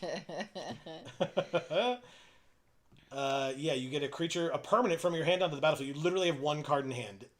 Am I that worried about it? Should I be that worried about it is more my question here. I mean, I assume if I should be worried about it, you would have slammed it by now, but... Mr. Know-It-All says, Enduring Tenacity would also be broken in that combo. They have a bloodletter of Aclazotz that turned into a cursed mirror? I'm so confused. What does this do? This thing's power and toughness are equal to the number of lands you control. Whenever one or more non-token lands you control enter, conjure a duplicate of it onto the battlefield. It only triggers once each turn. Why did a bloodletter of Aclazotz just turn into a cursed mirror? I'm so confused. What just happened? Exile another target creature or artifact. Cursed mirror can enter as a clone for a turn. Got it. So it did. Okay. Does this kill something? It doesn't. This does. So I'm going to have this kill here, and we just very much win. I mean, like, my God. Swing for a lot. They take double. We get another Sanguine Bond. We gain life. They lose life. Yeah. Is that an E or a C? The first letter is a C. Okay. Thank you, CV Berg 42 Initiate. Yeah, this is what I wanted to do. All these shenanigans. Like, this is great. And in fact, they attempted to interrupt it by getting rid of this. Because imagine if this had happened. Whenever an opponent loses life, you gain that much life. They would lost double the life. And then whenever you gain life, they lose that much life. Is it both the same? Whenever an opponent loses life, you gain that much life. And whenever you gain life, they lose that much life. So that combo meant we would have just won, right? Because, like, it never stops. Marcus says, Chin Gataxius, 4 sideways crying laughing faces, a skull because he's dead, smiling shit pile. Because he pooped himself when he died. Oh, okay. Okay. Makes perfect sense. And now he's a ghost that's sticking out his tongue. I killed Marcus, guys. But also, I mean, I've been saying that since day one. Amy, literally every time a Jin Gataxius comes out and I say, oh, Jin Gataxius, Amy's like, Chin Gataxius? So, like, literally every time. How is this the first time you're hearing it, Marcus? There's no way. Oh, thank God we drew that land. So lucky. Never didn't have it, though. Let's not forget. He says, this deck literally slaps. It's awesome. I'm a big fan. Just goes to the opponent. Yeah, I mean, clearly. Right in the face. Yeah. Slap that hippo right in its mouth. I mean, that's a big... How could you miss? That's a big mouth. All right, Jadar, you're pretty great. I'm super glad that you wheeled, so... Marcus says, ha ha ha, dead shit ghost. Amazing. Pretty much, yeah. All right, Skull Prophet is a 3/1 that can tap to add mana or tap mill 2 cards. Okay. Obviously, it's summoning 6, so they can't do it now. I could come back wrong, but it only lasts for a turn, right? Mocan says, Conqueror would have just been an infinite. Yeah, they had to kill it. You got it. Oh, okay, so Jadar has no abilities anymore. Third land means Kiora. Technically, I can Clever Impersonator next turn as Jadar and then sack my other Jadar. Should be pretty good.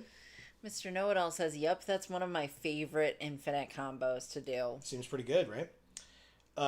Ooh. Uh-oh. I'd have to discard a card to do this. I have to discard 2 cards. I don't want to discard Carsey Revenant because I can actually play that. I need the Verge because it's a 4th land, so I could play Hostage Taker, or I can't play Clever Impersonator, so I'm actually going to get rid of it. I can't play it right now. I don't know when the second blue is coming, but it's got to go. The Verge? Isn't that just a band? Nice.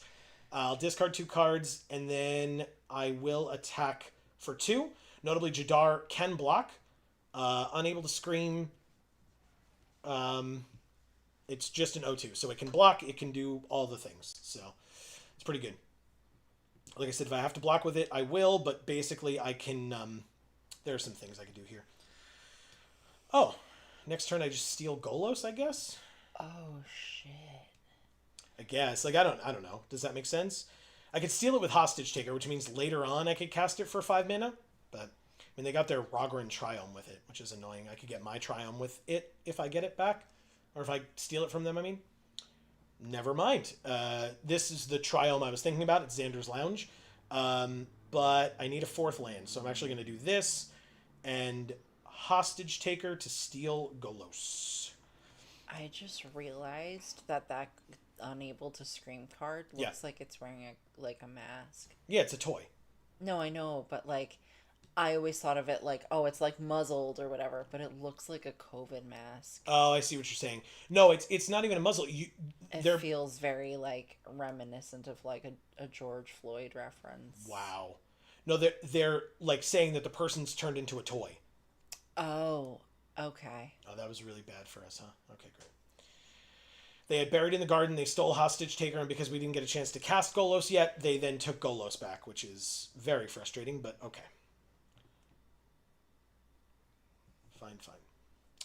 I mean, we could still Servitude, discard a card and get it back anyway. Although I would probably take this. Whenever you cast a non-creature spell, incubate X, where X is that spell's mana value. Sure, I can do that. Ooh, a land too, huh? Well, Soul Servitude, discard the Swamp, play the Xander's Lounge, steal the Seed Shark. Yeah, that seems good. Oh, they sack it of their choice. I mean, that's fine. I'll take any of them. Great, do it. Pick one. It's the Seed Shark. Great, that's the one I would have chosen. Discard this. Get this. And Blood Chief's Thirst? I don't need to kill the Skull Prophet. I don't care. So no attacks on Kiora and the turn. Kiora Threshold, when she attacks, we make the 8/8. Got it.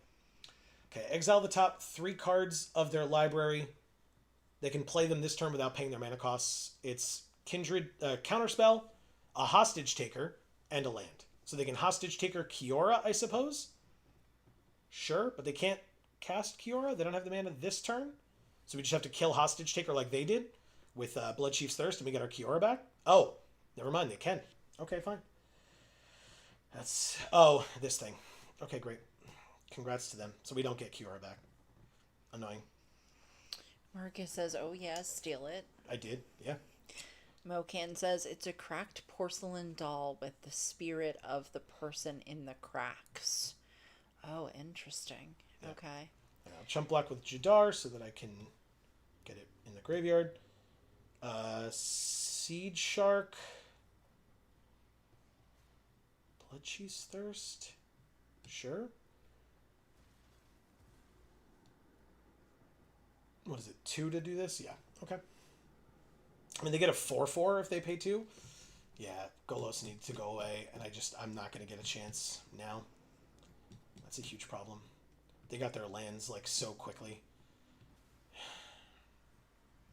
We're going to lose this one, y'all. Yeah, Lily of the Veil, make me discard a card. It'll be Nashi, but... Sorry, Nashi.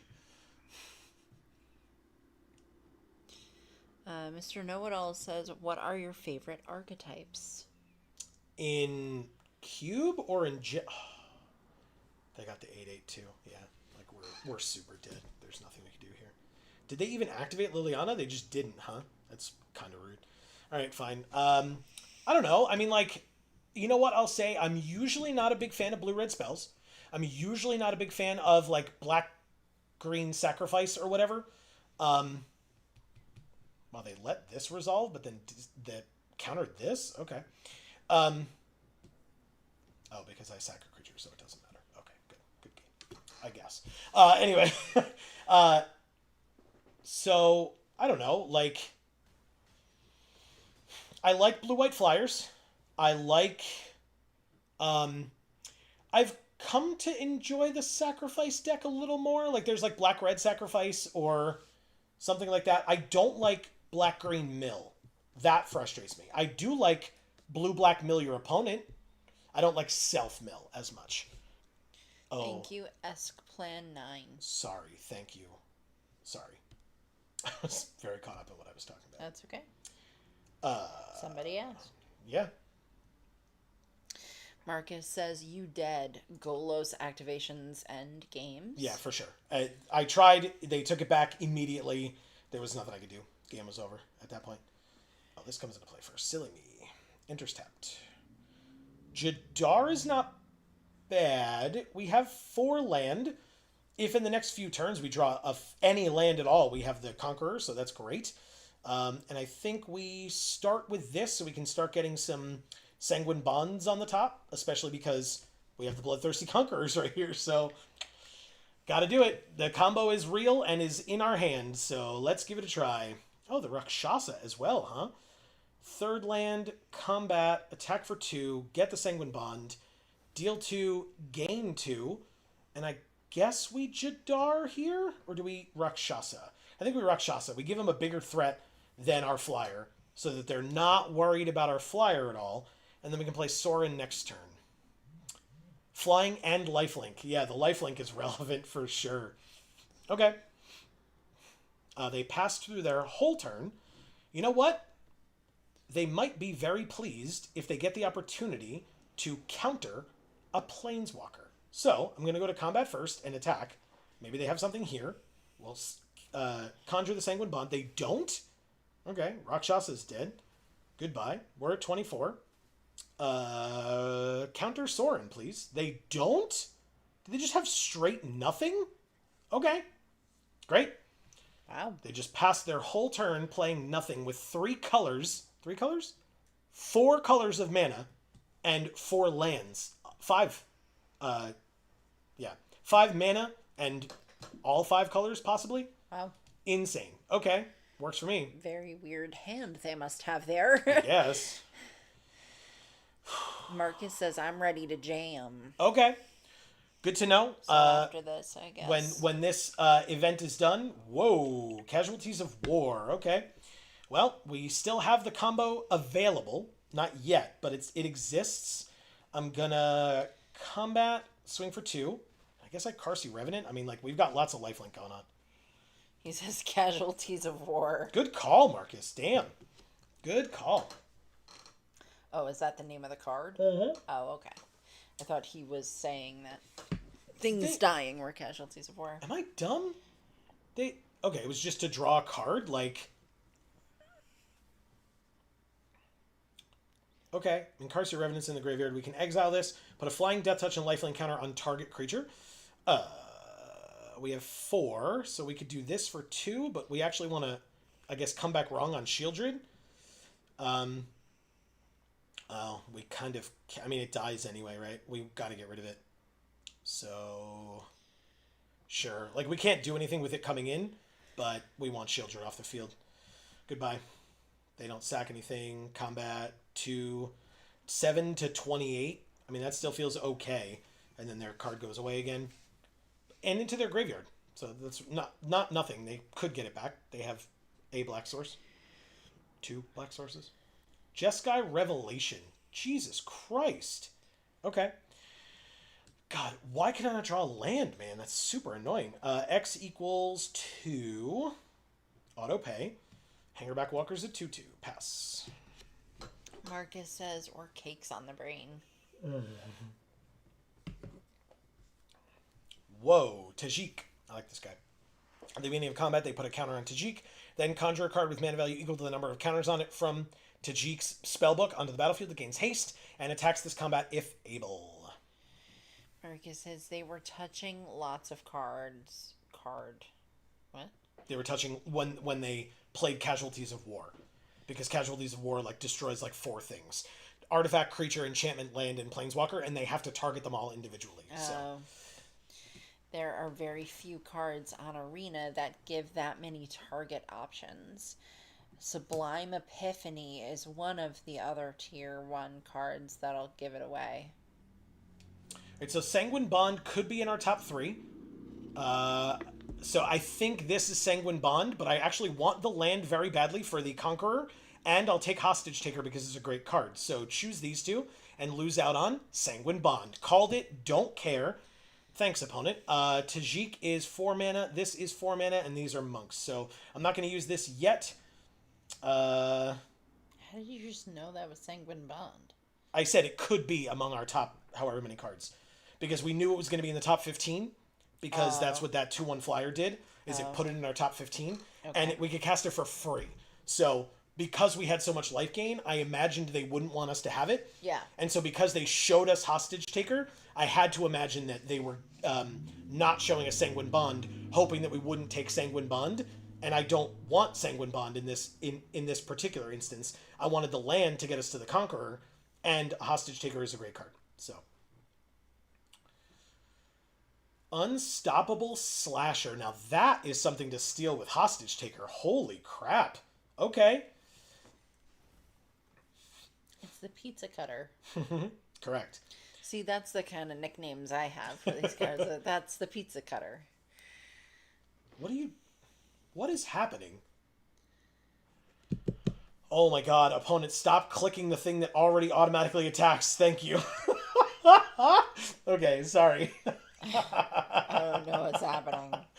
They just kept clicking it. It was like, and it kept taking it out of combat, which took everything out of combat. Do I have no blocks? I guess I could block with this guy, right? And kill one of the monks. I don't care. Sure.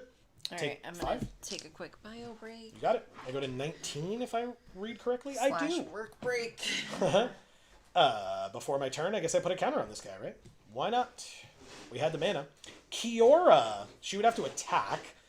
But I think I take the Slasher. And then I Bloodchief's Thirst the Vindicator? Yes, I do. Yes, I do. Okay. Take the Slasher. Thank you. Kill the Double Striker.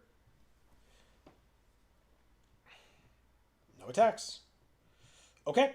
I mean, look, they can attack for a lot this turn. Like, Tajik is just indestructible and has haste. So there's that, I suppose. But we've got options. I don't love them. But we'll see.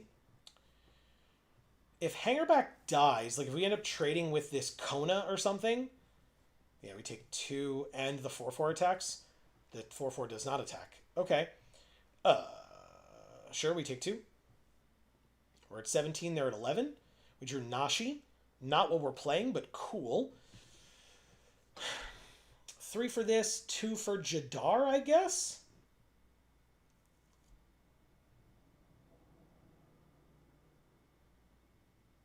Sure. Before they, get it back for free by killing a hostage taker somehow. But they were top decking a bit, so we've got some options now.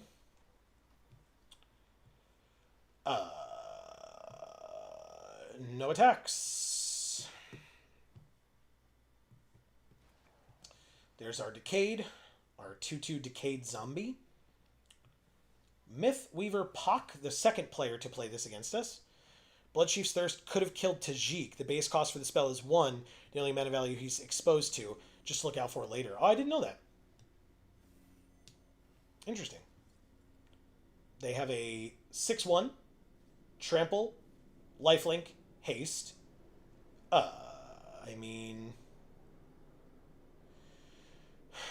And it, at the beginning of the end step, sack it, so it goes away regardless, and they have a flyer too, but we can't stop the flyer. So, do we just block with Jadar here? We take 5, but they still gain 6, right? I guess we could use the Slasher, but that doesn't feel appropriate. Tajik is indestructible, yeah. I don't know. Do I get flyers? I guess I get flyers. Sure.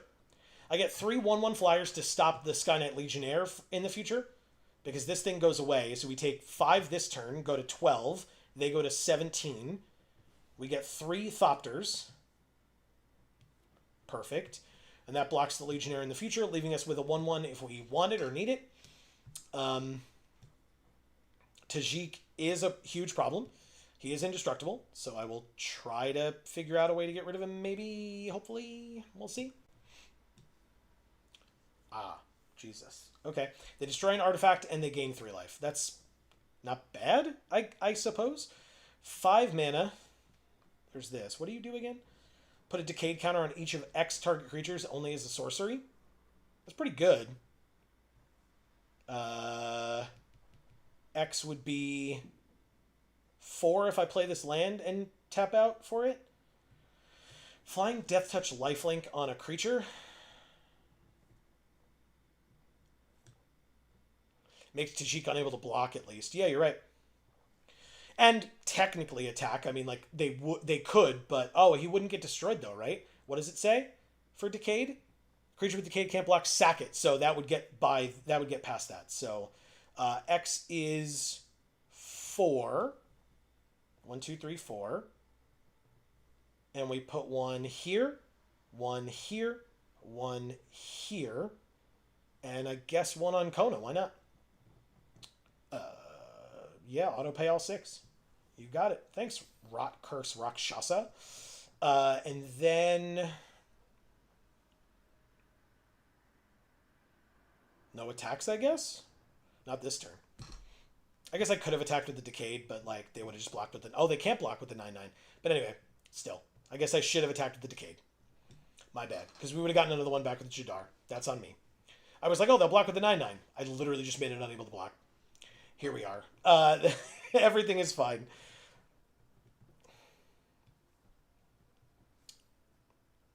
Okay, what does this do? Gets +3/+3. You got it. Gwenna, Eyes of Gaia. Put a counter on it and untap it. This is now an 11/11. But it doesn't have trample. Aurelia, the Law Above. Flying Vigilance Haste 4/4. Damn. Okay. I mean, I can't stop that. And Skynet Legionnaire is now dead. Oh, I can block it at least. But do I want to? You figured it out. It's about what we learn, respect. Yeah.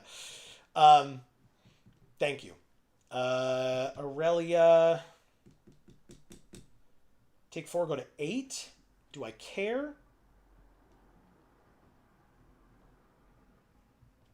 Sure. You got it. No damage to me this turn. Skynet Legionnaire gets sacrificed.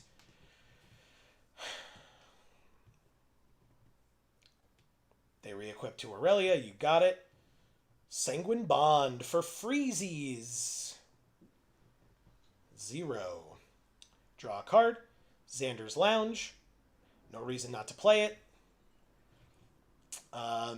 6. Whenever an opponent loses life, you gain that much life. Would leave up 1. They're top decking. So yes, that. Attack with this.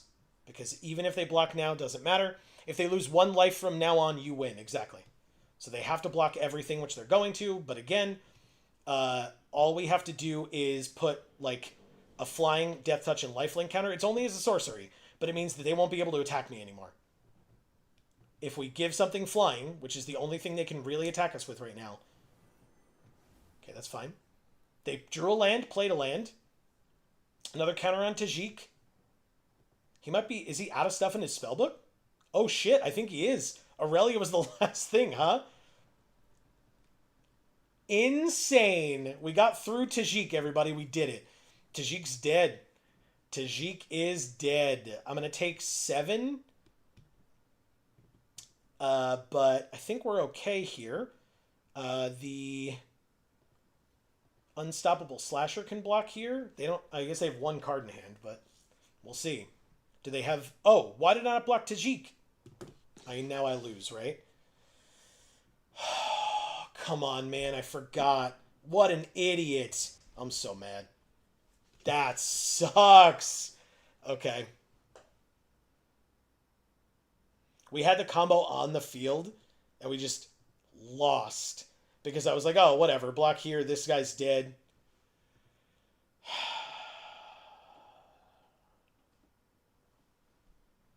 Wow. Lovely. Sorry, everybody. That's embarrassing. Okay. Hey, we got a Final Fantasy pack. That's not nothing. Claim. All right, we're 3-2. That sucks. I feel like I haven't done something like that in a long time. That's just like a huge misplay. Okay. Sorry. That would have been really cool to see the rest of that game play out, and we just don't get to now. This feels like a hand that I could keep going with Evolved Sleeper and this, but no, because I would need a blue, and I would need a guarantee of it, and I don't have it, so I want to mulligan here. That's better. Yeah, that's better. With the Maze Mind Tome as well, that helps quite a bit. Keep. Damn, I guess I gotta get rid of the Bloodletter. Damn it.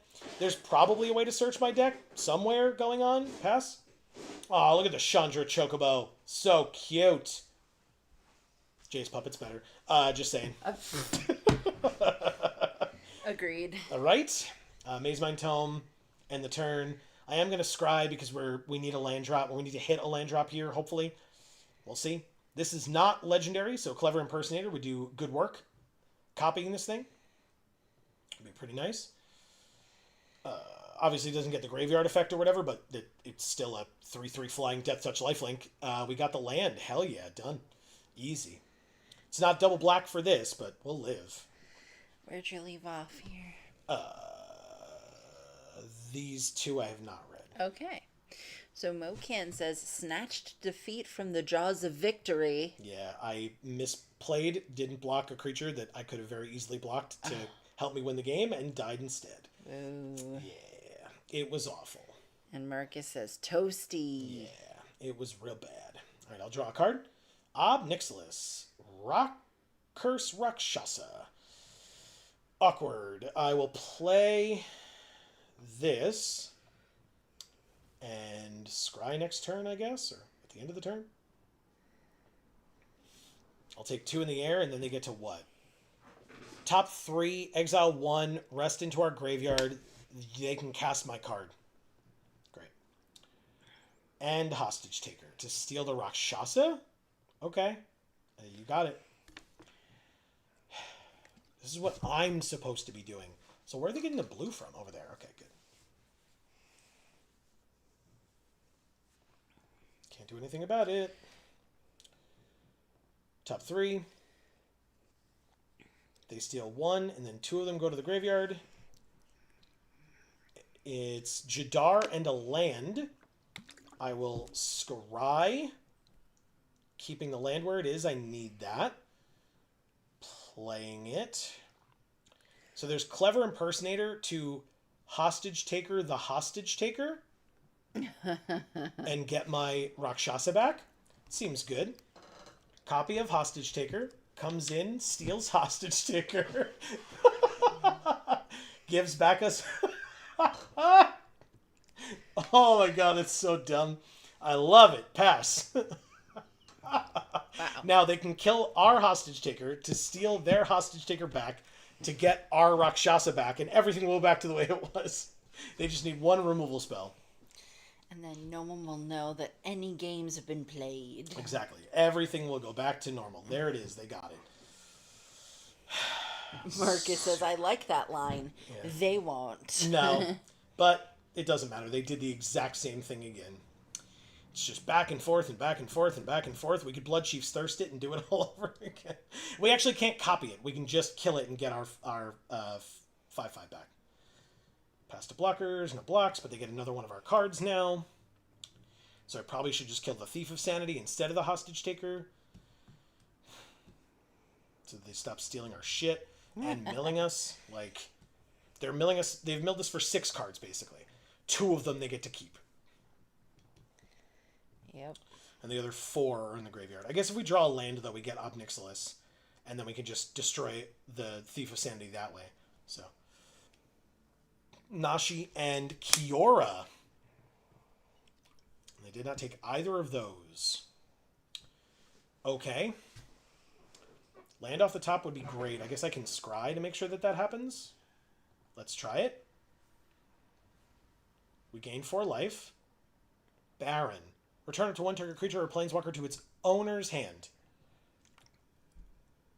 Unfortunate that that's not really what we want to be doing. We do have double blue...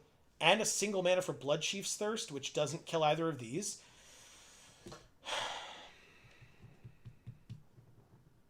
That's super awkward.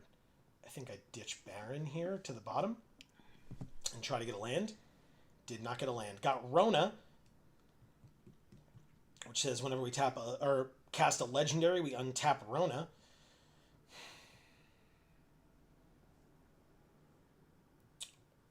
I have to stop them from stealing our shit. That's what a bad... I feel bad about that turn, because I feel like we should be doing more in a turn in Cube, but I also can't draw a 5th land to save my life. Seems like neither can they. So we're all just kind of staring at each other here. But we can take 2 from Hostage Taker. We're tapped out. Like, they're under no threat. They know it, so...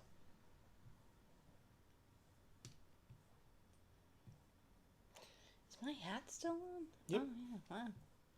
I didn't remember taking it off, but I can't feel it anymore. Guess I got used to it. I was going to say, I can very much feel it. Well, yeah, it's too small on you. Yeah, I have a very big head. Sylvan Caryatid is good for them, but fine for us. 2 damage is also fine. Fifth land is very fine. Kill Hostage Taker, get back the Rakshasa, have Obnixilis out. Rakshasa can't block, and Obnixilis would immediately die. Not ideal. Not ideal. So I guess what we do instead is Rona and Karsi Revenant. Marcus says, great smile, winning persona. The Caustic Bronco? Or Amy with her hat on? I'm so confused. Oh, or my big hat, my big head? And the turn. He does have a great smile, doesn't he? Who? You. Aw, thanks. I do smile a lot. I do enjoy having fun. It's a good time. All right. I mean, I feel okay right now. Like, it depends on what they've got. Because they've got removal colors for sure. Black, green, white technically, and blue. And any color, I suppose, with the Sylvan Caryatid. He said, let me try that again. Great smile, winning personality, big head, big head, big head. Exactly. All right, so it's whenever it attacks, yes. So they reveal the top card of their library, put it into their hand. They lose life equal to its mana value. Oh, otherwise we lose that much life. But X equals 0. Both creatures died. Okay. And then the Unholy Annex. At the beginning of their end step, draw a card. If they control a demon, we lose 2, they gain 2. Otherwise, they lose 2. We lose 5? Gross. I will absolutely block. Yeah, sure. You got it. Okay. Come back wrong. Hostage Taker steals their Caustic Bronco, but no, they would just get it back, right? He says it's a Friends reference. R.I.P. Matthew Perry. Ah, for sure. All right, so because they played the Rakshasa already, so killing the Hostage Taker does nothing except get a 2/3 off the board. Did we tell you that we went to the WB studio when we went to California, and they had basically an entire Friends themed gift shop there? It's true, they did. We didn't buy anything, but it was neat to experience it. It was. We bought some stuff at the gift shop. What do you mean? Oh, the Friends gift shop. No, yeah, you're right. the Friends one. Right. We bought it from the WB gift shop, not from the Friends. They had a WB one, and then they had a Friends one. Yeah. It was like crazy. Yeah. All right, so like I feel like our opponent's doing a fair bit, but also not a lot, if that makes sense. Like we're at 12, they're at 16, but like I don't know. They stole our Rakshasa, dealt 5 damage to us, which is not nothing, but also it's gone now. So like the Hostage Taker is now just a 2/3. If they can blink it, it's much better, but they haven't really been showing that they're doing that too much. I guess they did just play a blue-white land, which blue-white is the blink colors or the bounce colors. So there's that possibility, I suppose. Ol Rutstein. Mill a card. If a land was milled, they make a treasure. If a creature was milled, they make an insect. Another Hostage Taker.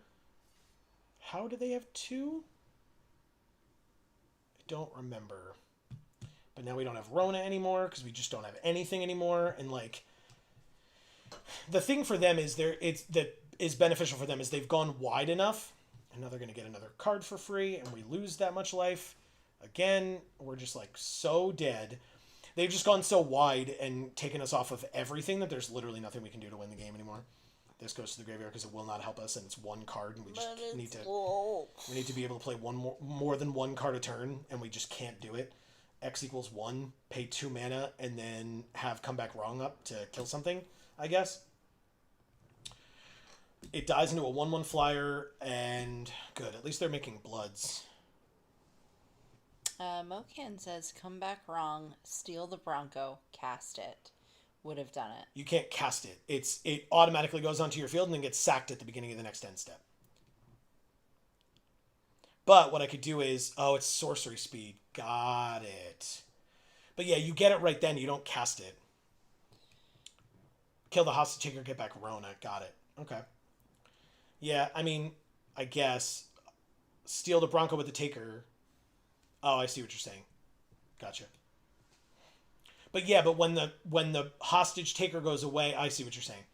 Because then you cast it so then it doesn't matter. No. Then it's cube. Of course I didn't have fun. Then it's Thank you, Hollowed the Ambitious. yeah. But would that have saved us at all? Like that's the issue, right? Like kill hostage taker, steal Caustic Bronco, cast Caustic Bronco, and then have one blocker still? Like that does nothing for me, right? They have a 2/3, a 1/4. Like I can't block and kill anything. They obviously not that we knew that they had this removal spell, but they had a removal spell as well. Like there was just nothing we could do this game. But anyway, now it's time to face Marcus, which is good because that'll be the last thing that we do tonight to celebrate Marcus's birthday. Yeah. Up You'd here. have Rona, and Bronco as blockers. They'd have 2 attackers. Okay.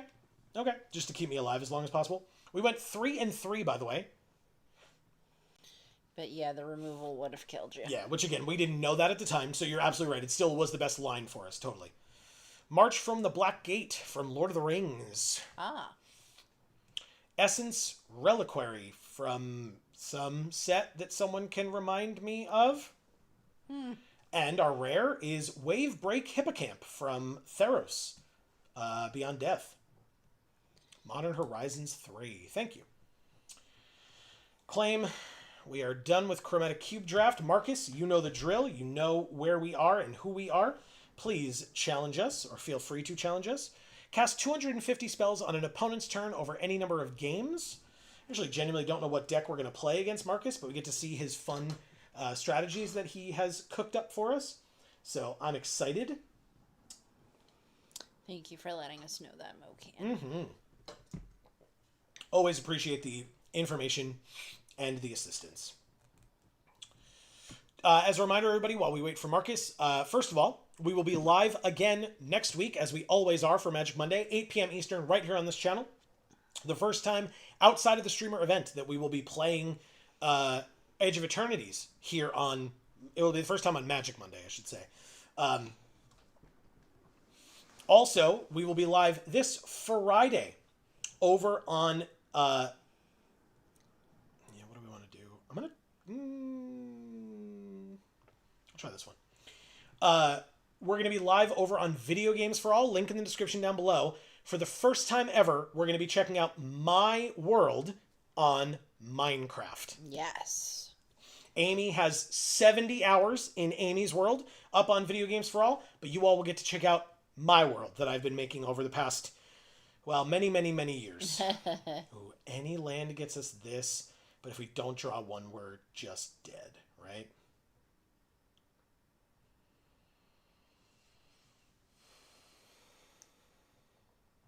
I mean, we'll draw one. Okay. I don't know if we'll draw one as soon as we need to, but we'll draw one. We need one in the next 3 turns. Well, that's not so bad. All right, fetch land from Marcus. With Leyline of Anticipation, he can cast spells as though they had flash. Cool. And because, even though it's 4 mana, if this card is in your opening hand, you may begin the game with it on the battlefield. Cool. Love that. We drew the land.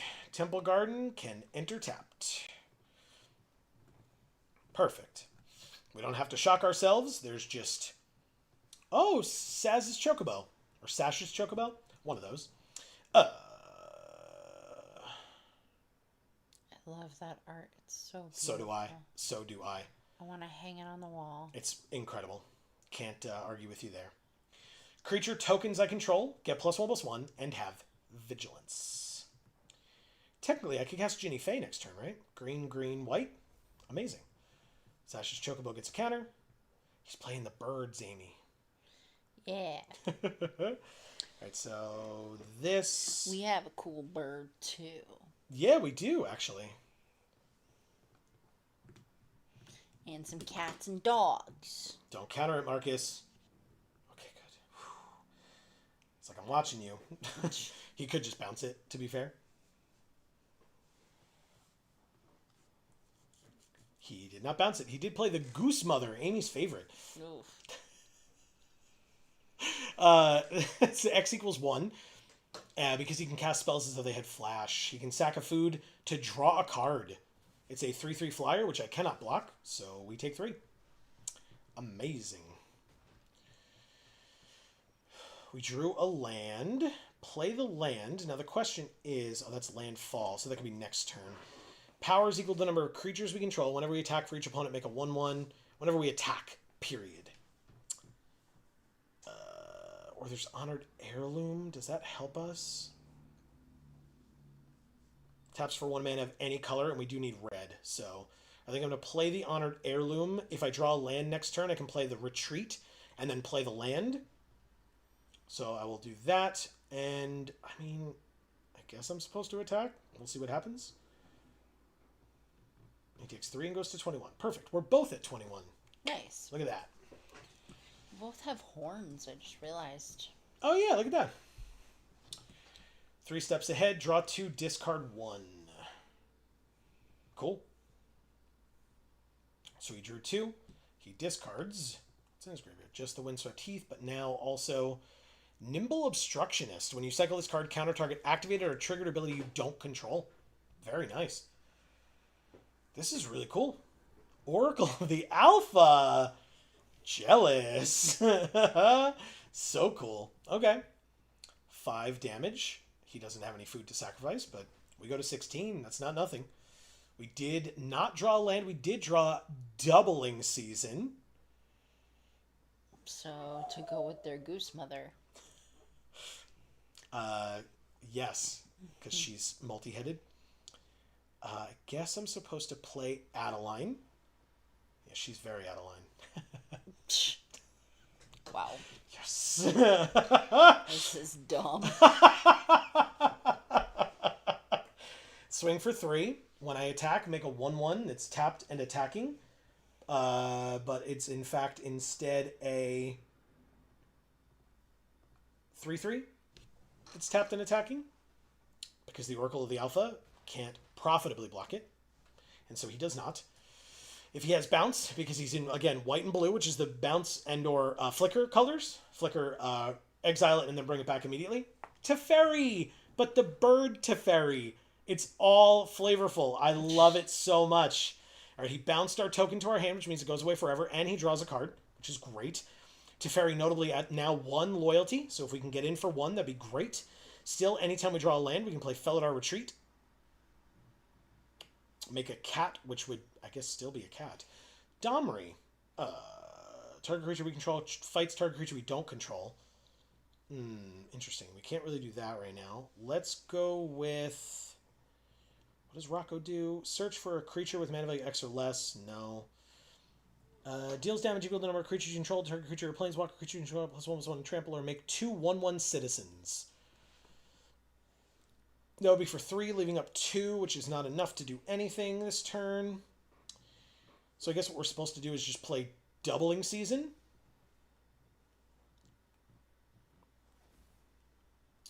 Then we attack with Adeline on Teferi. When we attack, we make a 1/1, which actually makes 2 1/1s. And again, they all have 3 toughness except for the 1.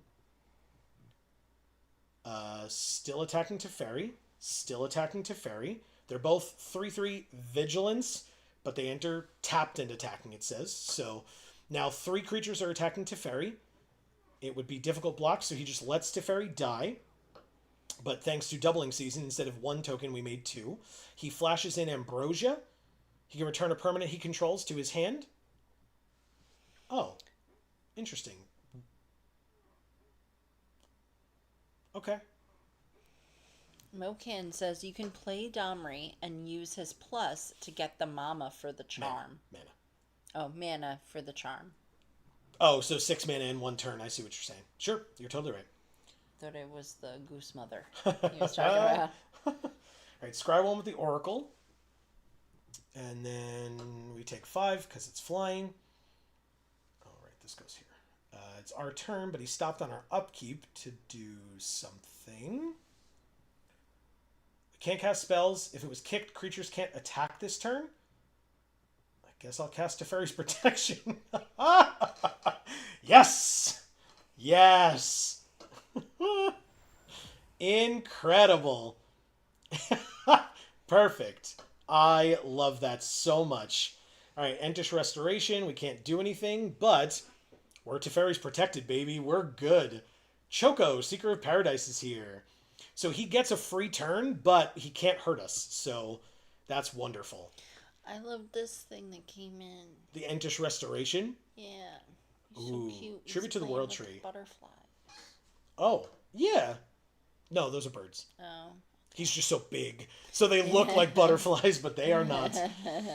Alright, so I could sack a plains to go get 2 lands, but that would be kind of my whole turn. I could tribute to the World Tree, which would leave me with 2 mana. And I guess I would draw a card and hope that it's a land. That'd be cool. Let's try that. Tribute to the World Tree. Counterspell? No counterspell. Okay. Well, I guess we attack with Adeline again. I guess we... Or actually, we don't have to, right? We just attack with one of the cats, which makes 2 more cats tapped and attacking. Sure. We draw a card. We do. And then we draw a card. We do. It was a land, one of them. Notably, 2 mana for Into the North, but we need a green and we don't have it. Obviously, blocked there. That's fine. He takes 3. We lose 2 of our tokens, but that wasn't really the point. This sucks a little bit. We need the mana, so I'm going to do it, but I'd really rather have had Felidar Retreat out, but I need the lands for next turn. Gwahir the Windlord. 2 less to cast as long as you draw on 2 or more this turn, but regardless, it's a 4/4 flying vigilance, and other birds he controls have vigilance, and every card on the field is a bird. It's a bird deck. It is a bird deck. How do you feel about that? I feel like you should kill it. But Choco, Seeker of Paradise, whenever one or more birds attacks, look at that many cards from the top of your library, one of them into your hand, and then put any number of lands from among them onto the battlefield tapped, and the rest of the cards into the graveyard. 3 lands or 4 lands? Jesus. Landfall triggers. Oh, gross, Marcus. Come on. It's really good. Really, really good. Bird deck, baby. We can block on the ground. We can block over here. And we can block... I guess we're supposed to do this and this. Take 9. Go to 2. Is there a trample somewhere? Or... Nope. Okay. We're at 2. Move your commander to the command zone. You betcha. Yeah, we just never have enough land. That's like always our problem. Felidar Retreat would get 2 cats, and they would actually be 2/2 white cat beast tokens. But then we would have 2 mana for Into the North to get us another land, but that doesn't... Oh, it would matter. Yeah, silly me. Okay, good. Let's try it. Right? Onto the battlefield. Perfect. Perfect, perfect. Den of the Bugbear. Landfall. Get 2 3/3 cats. Nice. Then we draw 2 cards. Another land. Then we play Into the North. That computer was chugging. Oh, boy. Oh, my God. Did you hear that? Yeah. Wow. Another land. Landfall. Cat. And a cat. We're drawing 2 cards. We're going to have to discard some cards. But no attacks. Adeline isn't here anymore, but we die in the air. So good game, Marcus. Good game. We don't have any flyers here, so we are very, very dead. Yeah. That Marcus is all fear guy. He's the worst. This is very, very good. We have to discard down to hand size. It is irrelevant. We are dead. Chandra and Mondrak. Nope. Sure. Rocco is fine. He's very, very good. Or is he brilliant? Wait, what am I doing? Nice. Do I only need 2? Do I only need 1? I only need 1? Chandra, sure. I thought I needed a lot more than 1 to discard. My bad. But yeah, we're super dead. He looks at the top a million, puts 1 into his hand, then all the lands enter with all that landfall. Let's see how many he gets. 2? Damn. Only 2. Oracle of the Alpha Scries. Puts it on the bottom. Goose Mother. Could have sacked a food, but there aren't any. Draw a card, put a land. Very nice. He can exile one of his creatures and then bring it back, but he makes a 1/1 spirit instead. Does he have a land? He did not. But he had the Aven Mind Sensor. If I would search my library, I search the top 4 cards in my library instead. Very good. Destroys my artifact or enchantment in Tribute to the World Tree. I can put it to the top or bottom. It's got to go to the bottom. Not that I'm living, but I need something besides that to help me win the game or survive. I'm living. Why does this have flying? Can't block anything else, right? It's the only thing on the ground. So I guess we're blocking with everybody. Yeah!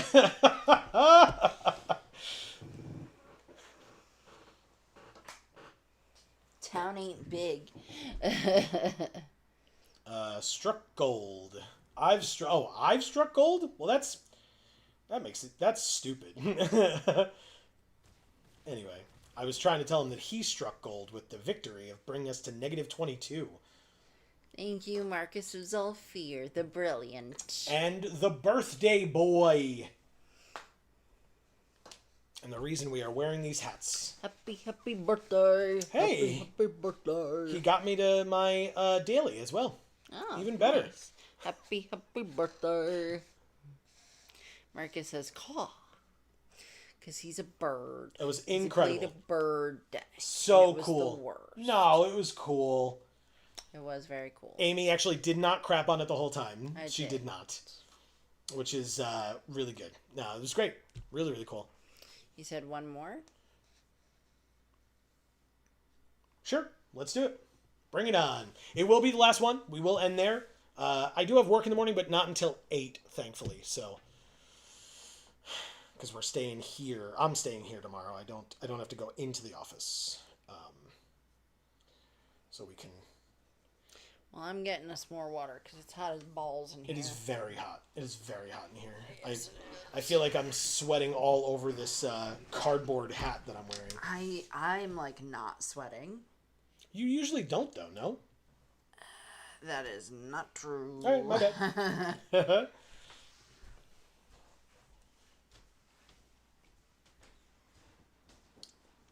I think I'll try, if we're playing against, well, it depends, right? If we're playing against the same deck or if we're playing against a different one, I will use a different deck if that makes a difference, but we will see.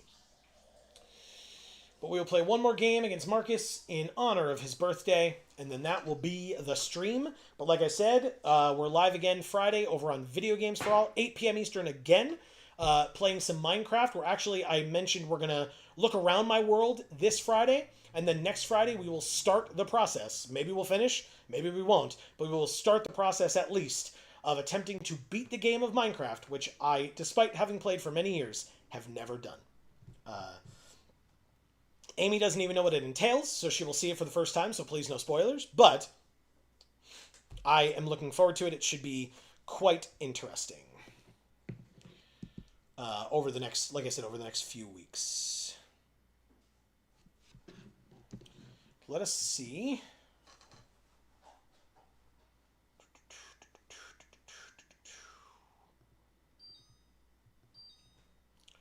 What have we got?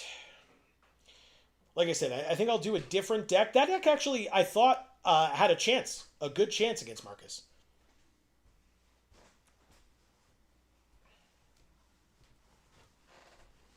Thank you so much for the water. You are welcome. Appreciate it greatly. Ah, there it is. I will change the deck from Ginny Faye, Raining Cats and Dogs, to a Million Dreams. Chingataxia.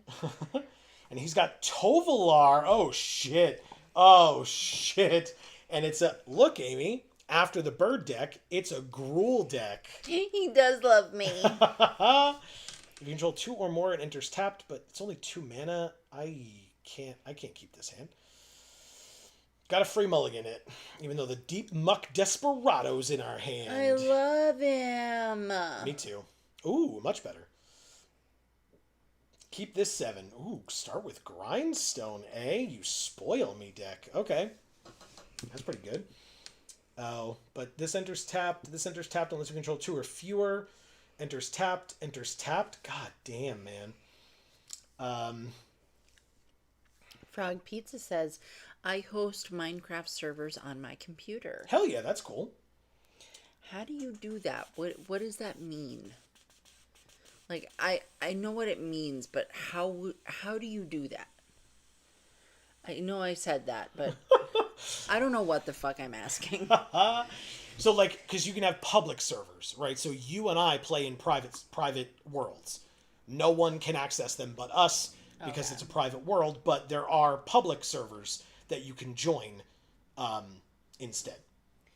Gotcha. All right. So I think I'm just gonna do this, but it's got to be this land to do that. Drowned Secrets. Whenever we cast a blue spell, he mills 2 cards. And then what we can do is play a tapped land next turn, and then just play a 2-drop in the Can't Wake Up, Wake Me Up Inside, and he mills 4 cards plus 2 at 6 cards. We'll try. Save me. From this nothing you've become. Exactly. Oh, oh man, this nothing I've become for sure. Wow. Harsh. Ooh, fraying sanity? Whoa. Damn, we don't have anything to play untapped this turn, but that's okay. I think we will do this now. Sorcery speed. He mills 4, but also mills 2. 1, 2. 1, 2, 3, 4. Fraying sanity would have been very good here, I will not lie. But we'll play Dismal Backwater and gain a life. We can follow it up with Cruel Somnophage. Power and toughness are equal to the number of creature cards in all graveyards. He's got... Out of all that, he's got 0? Wow. Okay. In all... We literally can't cast this Cruel Somnophage. That's insane. Tovolar. Look at that awesome alt art, man. So good. It's, dude, that's fucking cool. I love it. Me too. And we take 2, he draws a card, and he plays Tenacious Pup. Look at how mad it is. Look at that cutie. Scrappy Doo. Let me at him. Alright, so he's going to mill 2. And then at the end of his turn, he's going to mill 2 more. Perfect. Oh, God. Oh. He flipped his werewolves. Uh-oh. At the beginning of your upkeep, if there are 3 more wolves, it becomes night. Oh, he destroyed our fraying sanity. Makes sense. We like our sanity fraying. We're going to take too much damage here. Too fast, too fast. Too scary, too fast. He says werewolf. Cause, You're a werewolf, Marcus. Because he picked on the banner of kinship. I know. No, sorry. Go ahead. No, it's fine. Don't worry about it. I will play this. Enters tapped. It's a little unfortunate. 2 mana to use. Oh, 3 mana to use that. Yeah, no, we're absolutely fucked. We can only cast for X equals 3. So we can give -3/-3, which only kills this. We need to kill Tovolar. We just can't cast 2 spells a turn again. Mocan says you have the water crystal to go with that grindstone. They combo stupidly well. Oh, we don't. This deck was made well before the water crystal came out. But that's a good idea. And Frog Pizza says, I can host a server if you want a community one. Not at this time, Frog Pizza, but that's a good thing to know for the future in case we do. I echo what Amy said. Because that is a really cool offer. Thank you. Yes. But yeah, not right now. But I will say that if folks want to go onto the Discord, link down in the description below, you are more than welcome to chat with others about your love for Minecraft. If people really want a Minecraft channel, just let us know, and I can absolutely add that. That would be very easy to do. Are we just dead? 13, 15? Yeah, but this has trample, so I got to block the 7. Oh god. Yeah, I can't even cast 2 spells a turn. Like, we're just so dead. Unfortunate. At least we're losing to Marcus of Zolfir. I hear that guy's kind of cool. Oh, I did not remember what that card did. Okay, now it gets Tremble, so he just wins now. Right, math? Correct. Exactsies! Thank you, Marcus of Zolfir, the brilliant. It's very brilliant. Awesome. Well done, sir. Great decks. I have we played it? Well, I guess when he comes back, I'll ask. Vanquish the week 2? Complete 13 midweek magic events. Oh, okay. I guess I'll check during the week this week because I only have 1 more to go. And we have to cast 13 more instants, 13 more spells on our opponent's turn. Could probably get that done. Yeah, get it done. Exactly. Marcus says, that was for Amy. I rebuilt Gruul werewolves earlier today. I mean, not for nothing. Besides the fact that it was Gruul, that Tovalar art that alt art is so good. It's fucking sick. So good. He said, good games. Thanks for all the love. Anytime, Marcus. Thank you for all the love. Yeah, for sure. It is very noticed, and this is probably the least that we could do, to be totally honest with you. Exactly. So yeah, and we've played against. I feel like we've played against your Tovalar deck before. I mean, you said you rebuilt it. I feel like we've played it when you built it previously. I think, and that's really great. I like Tovalar a lot. Tovalar's a great card. Marcus, I said, when we were losing, I said, well, at least we're losing to Marcus of Zolfir. I hear that guy's pretty cool. I've heard that as well. So from you. Okay. And from me when I said it just now. No. But happy birthday, Marcus. We love you. Yeah. You're the best, as always. That's right. He says, especially because Amy hates birds, and I played that first one. You sure did. Is there anything that's not a bird in the deck? Because again, even Teferi is the alt art, the bird art, which is so great. The flavor. I mean, not that we would expect anything less. Yeah, I mean, awesome. I like the flavor of birds. God damn it. Chicken. Oh, I was like, Goose, who are you calling a chicken? duck. Anyway. Hey, hey, Amy. Mm-hmm. First of all, you've eaten goose before? Did you mean turkey? Mm-mm. Okay. Marcus says, nope. It was all feathers all the time. Very nice. Also, he says, caw. Amazing. Amy. Yes. This stream, whether we're talking about just now when playing against Marcus or earlier when we did a Final Fantasy draft and a Chromatic Cube draft, would not have been the same without all of the amazing folks joining us in chat. And so, to thank them appropriately, you have some work to do. Yes. Marcus, thank you so much for being here. Thank you so much for playing us. Thank you so much for having a birthday and having it be soon. We love ya. Greg is here saying, wait, I'm here. I made it. Come on. No, what's going on? Hi, Greg. I just said we did we finished up a Final Fantasy draft. We did a Chromatic Cube draft, and then we played 2 games against Marcus. Greg, it's you. It's Cloud. Yeah, look. Holding the Buster Sword. He says, hi, you guys. How's everyone? We're good. It's Marcus's birthday coming up. Coming up this week, if I recall. He says, boom, Buster Sword for the win. That's right. Greg knows, and hopefully all of you do as well if you've been watching our stuff, that we had a great week last week at Champion Card Collector in Poughkeepsie, New York. If you want to see what Greg looks like, you can go check out one of the videos that we made at Champion last week. It's the 3-minute, 5-minute one, whatever it is. If you go check our most recent videos. But you should also check the thumbnail where he's dressed as Cloud, because he looks good. That was from Final Fantasy, but you can go back a little bit to find that one for sure. Don't tell them which one.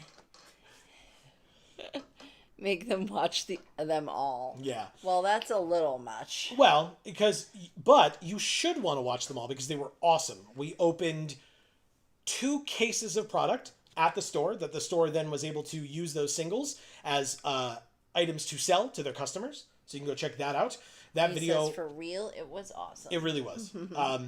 That video was just under 4 hours long, so sit back, enjoy. It was 6 boxes of play boosters, 6 boxes of collector boosters. It was an absolute blast. So, like I said, you should definitely check it out. And then on Friday, we opened 3 pre-release kits as well. It does say it was surprisingly underwhelming, but in terms of like value. But that doesn't mean that we didn't open beautiful cards. And honestly, it was only surprisingly underwhelming, I guess, if you don't like Shocklands. Greg says, Galaxy Foil Shockland. Spoiler alert. Yes, that's for the big video, the 4-hour video, because we opened the collector boosters. So nice. Galaxy Foil, Alt Art, Shocklands. Yeah, it was good stuff. Looks gorgeous on camera. You should go check it out. And like I said, those videos are up on the channel. But also, I want to thank you all. Hopefully you saw the little graphic at the beginning that we had during our intro crawl. But our stream last week that we did, the streamer event, sponsored by Wizards of the Coast, Yes. currently is the most viewed stream on this channel to have beaten out the Final Fantasy streamer event, which was the most viewed stream from this channel, which beat out the Tarkir Dragonstorm streamer event, which was the most viewed stream on this channel. So, The last 3 Magic sets have one-upped one another each and every single time. We would thank you, first Right. of all, for making that any bit of a possibility. That's incredible, and it means the world. yeah. Those view counts were jaw-dropping. Yeah. Yeah. It's very cool, guys. Thank you. I would also like to shout out very briefly, if you go watch on YouTube, Numatanami / Kenji's video that he made on Friday. Of course, you can check out any of them that you would like. But his Friday video, where it's like, this mythic is insane, and the background art is the green mythic, the like 8-drop green mythic. That video is very interesting, and if you don't want to watch the whole hour-long video, I would say skip to the last game. Just throwing that out there. It was, I mean, Check it out. absolutely hilarious. And if you check the comments, you might recognize a particular familiar-looking logo. Just saying. It was so funny. Greg says, set has some really cool stuff. Everyone had fun, trending in the right direction, for sure. And 4 questioning faces. And Frog Pizza says, Greg, where were you? Greg was running the store that he co-owns. Yes. Greg has, on Mondays at Champion Card Collector in Poughkeepsie, New York, is Commander Night, CEDH Night, if you will. Standing next to Joe in the video, he said. That's true too. Yes. If you're asking where he was in the video, yes, he was standing next to me in that promotional video. So you should go check that out as well. Or he was standing next to me in that thumbnail where he's dressed as Cloud that I pointed out you guys should check out. That's also true, yeah, for Final Fantasy. That's absolutely right. Yeah, always a great time down at Champion. Again, whether you're there during the week for regular events or whether you're there for pre-release events, like we just were, and like we will be again for Spider-Man, because that is the next main set that is releasing. So when that set comes out, if you want to see us, maybe even play us, as Greg always reminds folks, you can come down to Champion for that pre-release. Check their website on any of our videos, but also it's championcardcollector.com, so you can go check that out. But yeah, it was an absolute blast this weekend. We had a ton of fun. And I mean, during the week as well, doing all those videos for them and then doing the stream as well. So thank you all so much for allowing us to continue to grow, continue to get bigger. Like Greg said, it definitely is trending in the right direction. That's what we want. That's what we hope you all want as well. And we appreciate all of you for taking the time, watching us, and helping us to grow. And as a reminder, while you are here or at either of our other 2 channels, Video Games for All And gluten-free for all. You should make sure that if you're enjoying the things that we're doing and you don't want to miss out on a single video or stream, you should subscribe and ring that bell so that you will get notifications whenever any of our videos come out and or whenever we go live. And also, you can check the links in the description down below for our 2 Instagram accounts. Yes. Geek for All. And gluten-free for all. As well as links to our Discord. Fully free to anybody in the community. You're more than welcome to come join us. We'd love to have you. Yes. That link to join is down below. And if you have the means... Only. Yes, we would appreciate if you would consider supporting us on Patreon. That link is also down below. It's new. Yes. So please check it out. Yes. Now, you got interrupted, Amy. You were doing some things. Oh. Yeah. Not reading. Oh, okay. Right. I was like, I've read all these before. Yes, you I don't have. know what you're talking about. Greg, thank you so much for being here and being your amazing self. I'm As always. sorry that you basically missed everything. But, you know, we have VODs, and we love you, and Yes. we see you when we go to the store, and we hug you, and hopefully that's good enough. And Spider-Man is next. We're ready. We're We excited. are ready. I mean, literally, look at my shirt. I mean, come on. Like, Spider-Ham is at the bottom, as is Spider-Man. I don't know if we can see that on camera. Is this a spider thing? Yes. No, that's Deadpool. That's a Deadpool dinosaur. Deadpool But no, dinosaur, Spider-Man's, of course. yeah, of course. Spider-Man's over here, and Spider-Ham is down at the bottom. So, yeah, it's coming. It's coming.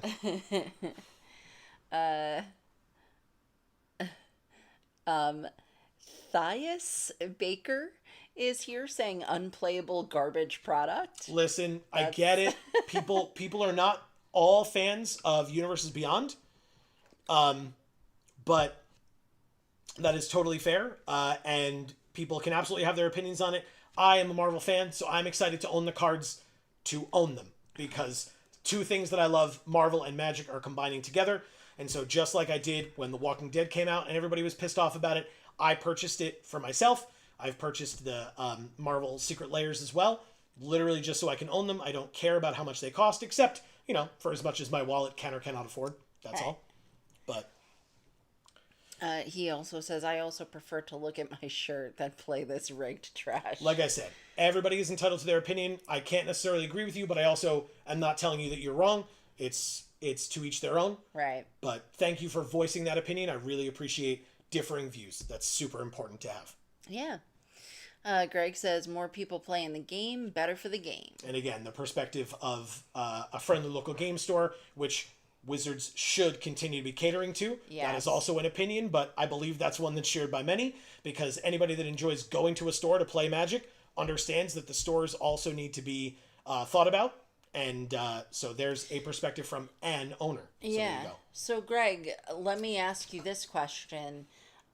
For Final Fantasy, what were the numbers like compared to the set prior? If Greg doesn't answer, or, you know, it doesn't feel like typing that all, I know what Greg quoted to me earlier this weekend. So, there you go. He says, fantasy crushed everything. Okay. Yeah. Like a lot, or... There you go. And it's not close. Yeah. Okay, yeah. What the quote that Greg said to me in person was that Final Fantasy sold more than any Magic product ever has for them. Wow. So there you go. That's some stats for you. right. And again, you may think that is like that the cards are going to be unplayable or whatever. That's like, again, I'm personally would be purchasing them because I want to see those cards, right? That's my personal opinion. And again, that's all it is, right? I'm not saying that, Thias, that you are correct or incorrect. I'm purely giving my thoughts, and as you have given yours. And like I said, I really appreciate folks coming and giving their thoughts. I know Marcus, during the stream, gave his thoughts as well, and I appreciate those too. Absolutely do. And by the stream, I mean the streamer event. This is a stream. Right, But during the streamer like, event, Marcus gave his thoughts, and I appreciate those thoughts. Like, that wasn't today. Yeah. But I do, because it's important to have those differing opinions. Yeah. In no way are we saying it's incredible, it's amazing, you should all love it. I'm telling you that I am very excited and very looking forward to it. And so, if there are folks who are interested in my insights and knowledge as a Marvel fan, when that product comes out, I would love to have you join in those videos. If it is something that you are not interested in doing, I would love to have you not watch those videos. If you want to watch them to support us and you want to like click it, turn it on, and walk away, I totally understand, and that's actually really cool. We appreciate that regardless. But if you also want to not watch them, I can't hold that against you, and I wouldn't. Because it would be a way, if many people did that with content creators, for Wizards to see how that community feels about it. Right? The numbers of how that product sells, like Greg mentioned about Final Fantasy, could and would lead Wizards in a particular direction because money talks, but views on content also could talk. And that would maybe give content creators pause on trying to make content around the next Marvel set that comes out or something like that. And if that happens and you lose the content creators, that may be a little bit more difficult, especially with MTG Arena not being able to have the Spider-Man cards on Arena. So, like, what will the streamer event look like? We don't know. Will they even have one? I imagine because they're making the whole set that they probably will, but trying to translate the Arena set to the paper set and, like, which cards are which and what makes a good deck and etc., that's going to be a lot tougher, I think. Yeah. But that's a few months away. We haven't started Edge of Eternities outside of the streamer event yet, so we're going to go into that next week. We can absolutely keep talking about Spider-Man during that time, but let's also give Edge of Eternities a little bit of time to breathe, because as we talked about during the streamer event when they started the previews for Spider-Man, that's a little disappointing that Wizards made that choice. Yeah. And by a little disappointing, I mean it's like mildly infuriating. Because like people are upset about constant releases. Right. And I gave my opinion on how I felt about Edge of Eternities, but I still enjoyed playing it when we played it on stream as well as during the pre-release. And so I would love for folks' thoughts on that as well as we go into it. Not necessarily now, because we're going to close the stream for the night, because it is hot as balls in here. But I do really appreciate all this conversation. I appreciate all of the new viewers. I appreciate all of the opinions. We got to keep these conversations going because I want to have these conversations. They are, they have been civil, and as long as they continue to be civil, we can continue to have them. That's truly all it needs to be, because you can like it, you can dislike it, as long as we're all being cool to one another. That's all that matters, as far as we are concerned. I didn't feel badly about speaking for you in that instance there, but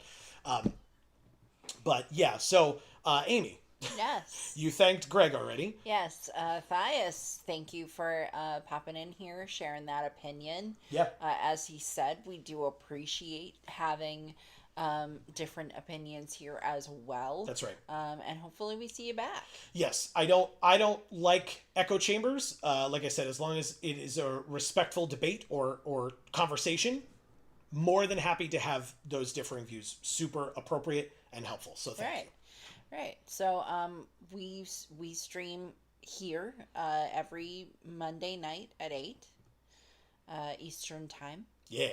And we so long as we keep getting invited, we do the we do the sponsored by Wizards of the Coast streams as well. That's right. Usually the Wednesday before pre-release at 1 p.m. Eastern. Usually.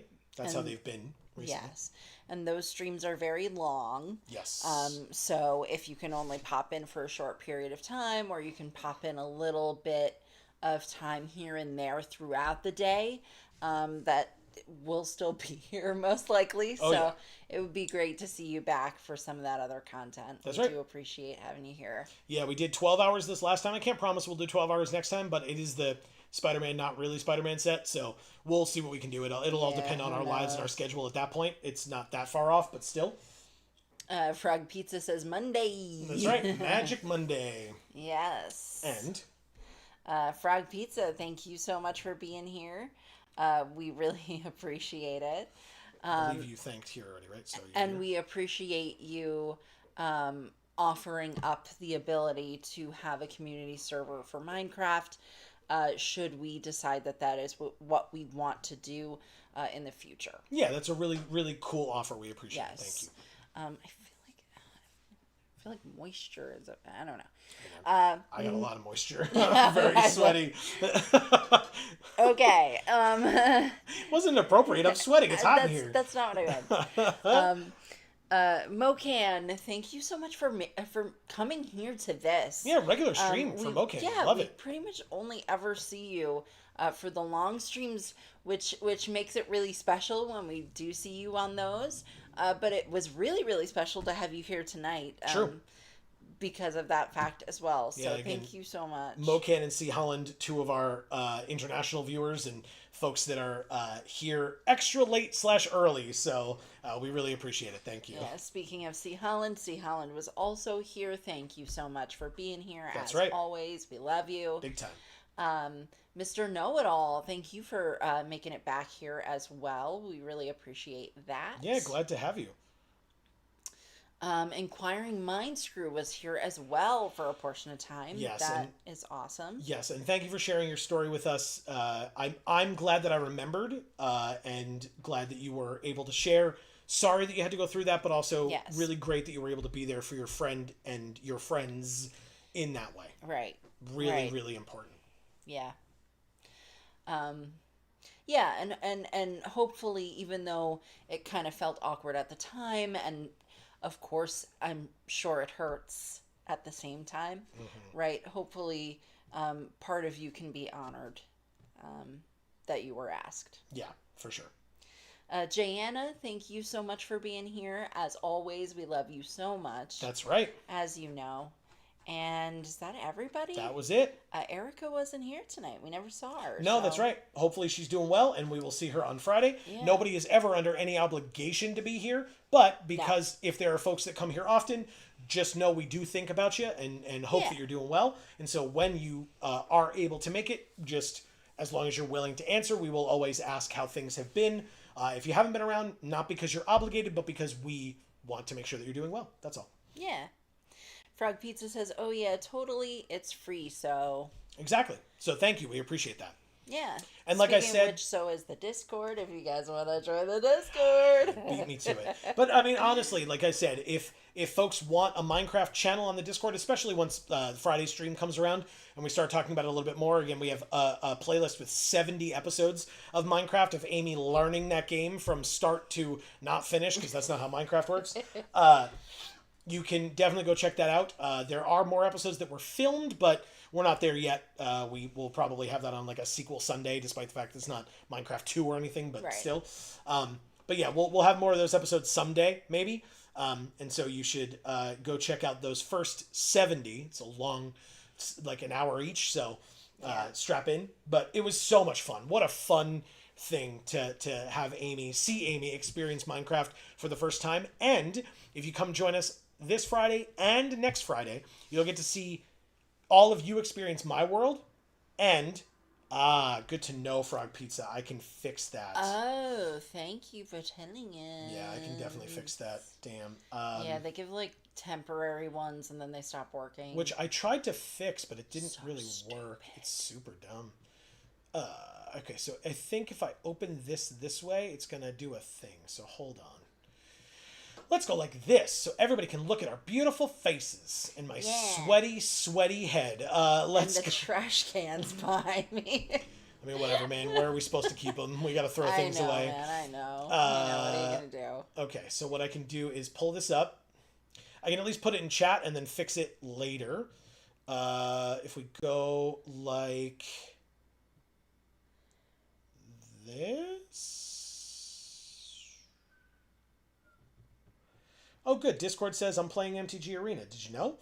Let's... I am, I promise. Invite people. We want to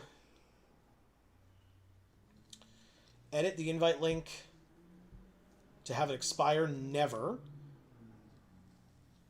Generate a new link. Copy it. Like you said, I thought we did that already. I might have just not done it here, like the way that I copied stuff or whatever. Oh. Give that a try, everybody. If you're interested, please feel free to join. I've just put it in chat in the live stream. So if you're watching this on the VOD and the chat is still available, just pop that out and click that link. Otherwise, hopefully in the future, I will have fixed it. And in fact, maybe I can fix it even in the stream, in the VOD after the stream is done. I might be able to paste it there as well. But, okay. But regardless, that is going to be the end of this particular stream. Thank you all so very much for joining us. As I said, we will be able to, hopefully we'll be able to see you this Friday at 8 p.m. Eastern, streaming some Minecraft, where you can see my world for the first time. We can show you around, show you what it looks like, and then you can also join us next Friday, where we will try to beat the game in my world. And we'll see what that looks like. Yay!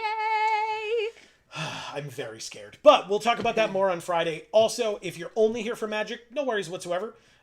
We will hopefully see you next Monday at 8 p.m. Eastern, right here for Magic Monday, as we continue to play, or as we start, I guess, to play Edge of Eternities on Magic Monday. Thanks for another great weekend, Greg says. Have a great night, guys. Thank you, Greg. Thank you for another great weekend.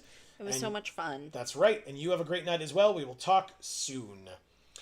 And so for all of you folks out there, between now and the next time that we see you all, whenever that happens to be, please continue to stay safe and happy and healthy. That is to you and yours super important. And for now, from us here at the Geek for All family of channels, I have been Joe. And I'm Amy. And as we always say, in whichever video or stream of ours you watch next, we will see you all next time. Thanks, everybody.